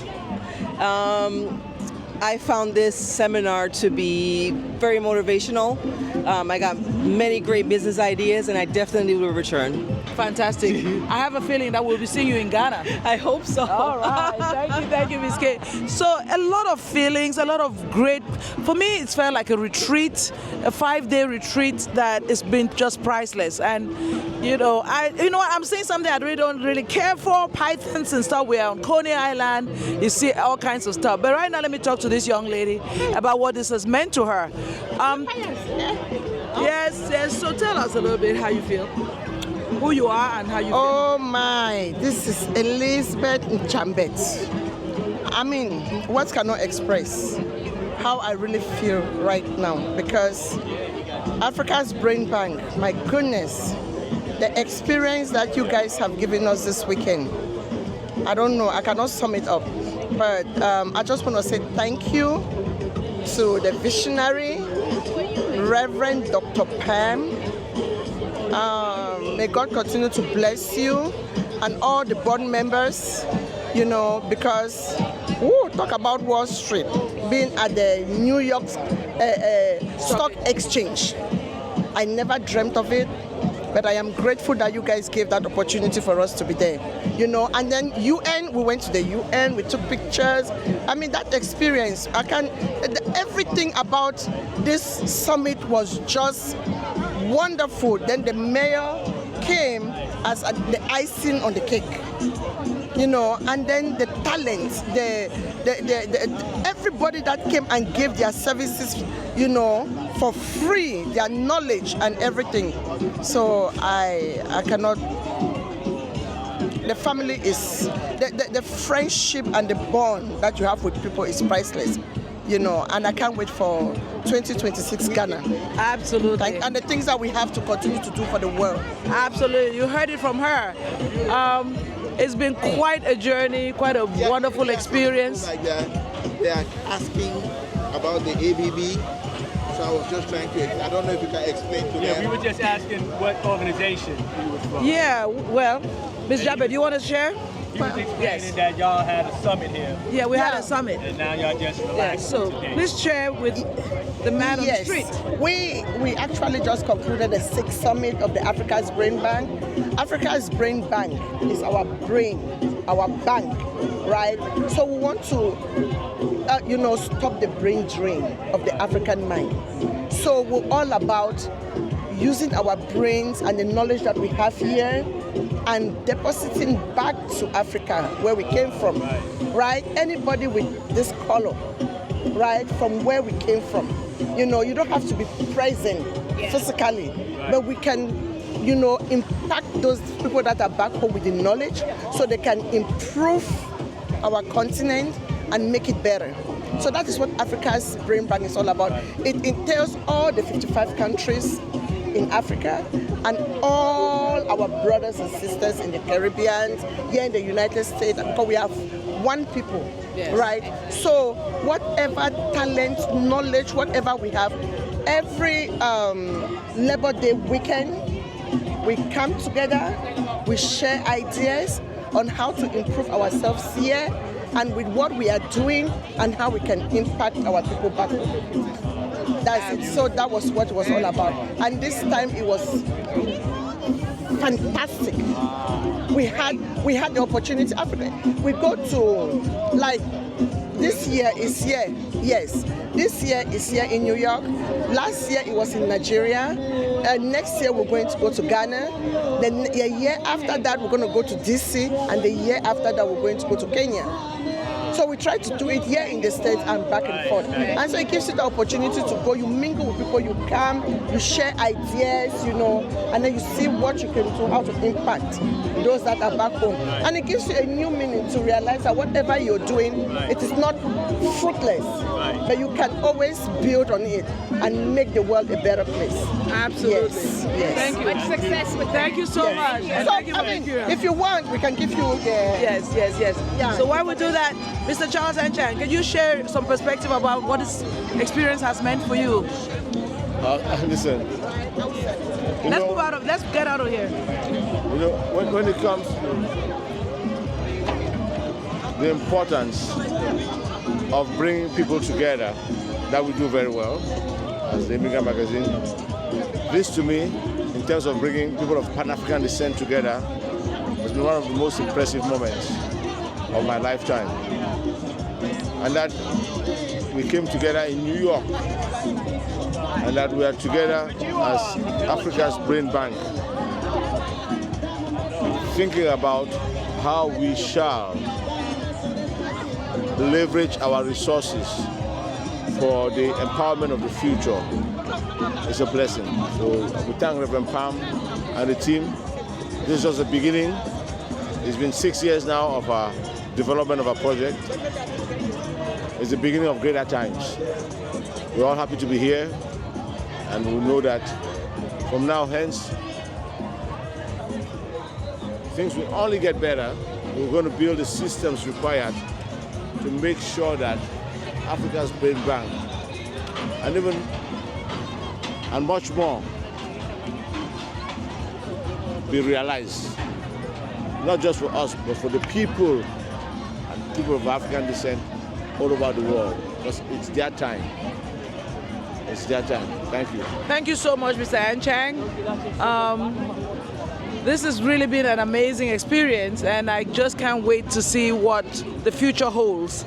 Here we are in New York City, on Coney Island, and a few years ago it was in Los Angeles. It went to Ghana, it went to Nigeria, thanks to the vision of one woman, Reverend Pam. Just amazing.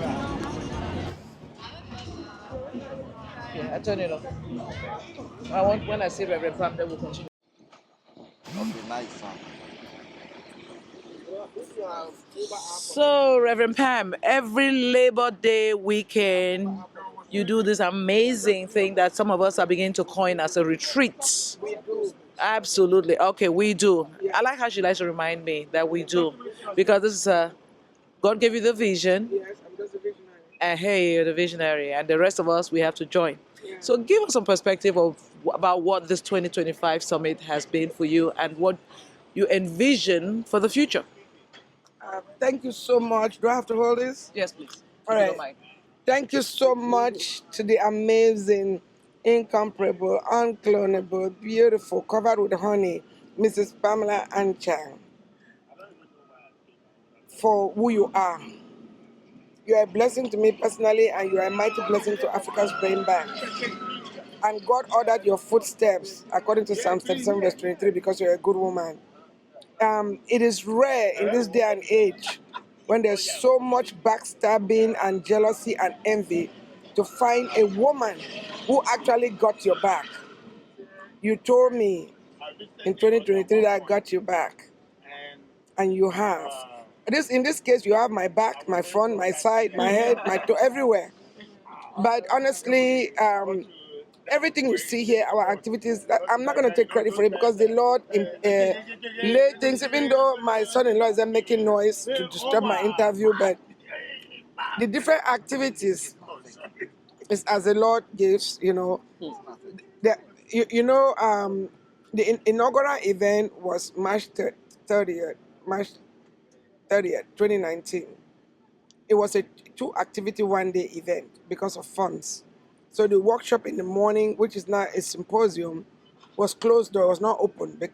So we couldn't fit everybody that came in the evening. And then 90% of the pledge from that event remains uncollected, so we don't accept pledges. And then COVID hit. But in in July of that 2019, we did our vision casting dinner, which we are going to resume, because the goal was to do the vision casting dinner maybe 2 to 3 times a year, and then do the annual summit and charity ball. But then COVID hit, and we continued with the virtual. Even though this is 6th annual summit and charity ball, we are technically 3 years old, and I am very impressed with what this organization has accomplished without grants, without fundings, without benefactors. I am really, truly grateful to God. It's good to obey God, because when He gives a vision, He makes provision for it. Since March, I've been having pains in my right shoulder. It doesn't respond to anything. Been to the emergency room, been to 3 doctors. It was just last week when I was volunteering, speaking as a volunteer speaker for the National Business League, and I'm part of the planning committee, where I met one of our team members whose sister, the sister of one of our team members, who is a massage therapist. And she told me within minutes of touching me, said, "You have a pinched nerve," which I suspected, because I'm not a child. If I tell you I'm in pain, I'm in pain. And she told me, "You just need massage 3 times a week, it will go away." Dr. Goji, what you did is helping me. It was painful, but it's helping. So this is amazing to do this in New York, the most expensive city in the whole world. And for God to have laid in my heart that we should go to Wall Street and or United Nations, we ended up doing both. The people that went there have been to the UN tour, so those who have not been went. But Wall Street was amazing. Thursday night was so phenomenal. We were a family, intimate. Friday morning, Wall Street, we treaded upon the headquarters where the entire global fund, the entire money in this world is being controlled. And I'm trying to skip to this morning, but let me not skip, because what our keynote speaker today told us, these people created something from nothing. He said, "Trust me." And then that trust, they start calling themselves central bank. It's crazy. And when he was saying that, people don't understand, Africa's Brain Bank is not a commercial bank. We are an intellectual bank. But with that intellectual bank, we will implement a similar thing. But thank God I had also registered Africa's Brain Trust. When I was registering it, I didn't know this today was going to happen. But let me go from Friday morning, we were all in awe on Wall Street. We had direct access to where the decisions are being made, where money is being controlled. And then Friday night, the business to investor to business market, we had phenomenal speakers like my sister here, Mrs. Anchang, an ambassador for Tap Tap Sen, and an ambassador and visionary of Immigrant Magazine. And our amazing sister Claudia Mba, oh my God, let me behave myself. Where's Sister Gloria? There was Sister Gloria, Bertram, we had Dr. Mundo, and the husband opened us up in prayer. Everybody who spoke, and Brother Douglas, the Cash Value King, delivered the keynote address. Saturday morning, we had an amazing symposium, and my sister here, the media person, changed the setup for those that are comfortable with it. And I told her, well, I won't be on your symposium, so you don't have to worry about me. You can keep your bar stool or your high chairs. I don't like high chairs. But that worked for the speakers and for you. So I like the fact that we have people now that can come in with ideas and implement. And God is bringing people now that say we're going to take this thing to another level. Saturday night, the mayors come in, even though they kept changing, 7 p.m. And when he comes, he's just going to walk in our bed. So I kept waiting, 7 p.m., 8:30, I think financial about around 9. But he spent more time than they had anticipated. The love he felt in that room, from the time the door opened, first of all, I was told I would introduce him. Then I said, oh, he wants you to meet him at the door. I usually don't like to wear fishtail dresses, but hey, I ended up with one yesterday. I gladly ran. When he opened the door, he was not expecting what he saw because he saw a crazy African woman dancing. Welcome. He just burst out laughing. People forget that we are all human beings. It doesn't matter your title. Look at RMD, the biggest celebrity out of Africa. I can hug him like he was my classmate, but it's not out of this love, and he knows it. He's not getting paid for any of this. As a matter of fact, he spends his money to come, to support. And he's always telling me, he keeps an eye on, it's like, sis, cut this out, cut this out. The alcohol is going to cost us almost $8,000, $10,000. We dropped the alcohol. In Lagos, we didn't even have alcohol. So when we go to a city where the alcohol is cheap, we will drink it. Those who want to drink it, they can go and drink in the after party. But I'm just saying, God has blessed us. Look at our event chair. A billionaire, a quiet billionaire from Wall Street, staying at the end, carrying my lunch. But James now, who is part of us, at the end, could I help with the cleanup? This man is a multi-billionaire. Who's this? Then people, Brother James, the guys from Wall Street, God will keep bringing these people. We didn't get a chance to do the fundraiser, but I told Brother Olu, somebody will write a check. We don't need to raise 2,000, 5,000. No, we don't need it. We need billions. And that's why everybody in that room today is a billionaire. If you don't tap into the anointing, that's your problem. You know, that's your problem. Because the name Billionaire Breakfast Brunch came from the Lord. And now we are here on a Mercedes bus, the same bus that took us, party bus. We're dancing to Wall Street, brought us here. Tomorrow we are going to be touring City of New York, 5-day, 9.5 activities. You can't get this anywhere, but the knowledge that has been shared, the connection. Look at Sister Claudia and Sister Gloria, both from LA, but they are meeting at Africa's Brain Bank. Just like in LA, Sister Darlene and Brother Victor Mbaba, they live in the same neighborhood, 4 houses apart for more than 20 years. Their paths never crossed until they were on the panel, Africa's Brain Bank panel in LA. So that person may wait. We are talking about Africa's Brain Bank. Thank you, sis. You're so very welcome, and it's been a phenomenal experience. We can go on and on and on, but here we have to call it a day. So spending this amazing, amazing journey, I really wanted to get some perspective from Sister June, who's African American, who told me today that she feels at home with the Africa's Brain Bank, and I can't wait to hear some perspective from her. So we're just pulling away just to make room for this car to go. And if we can, let's wrap it up.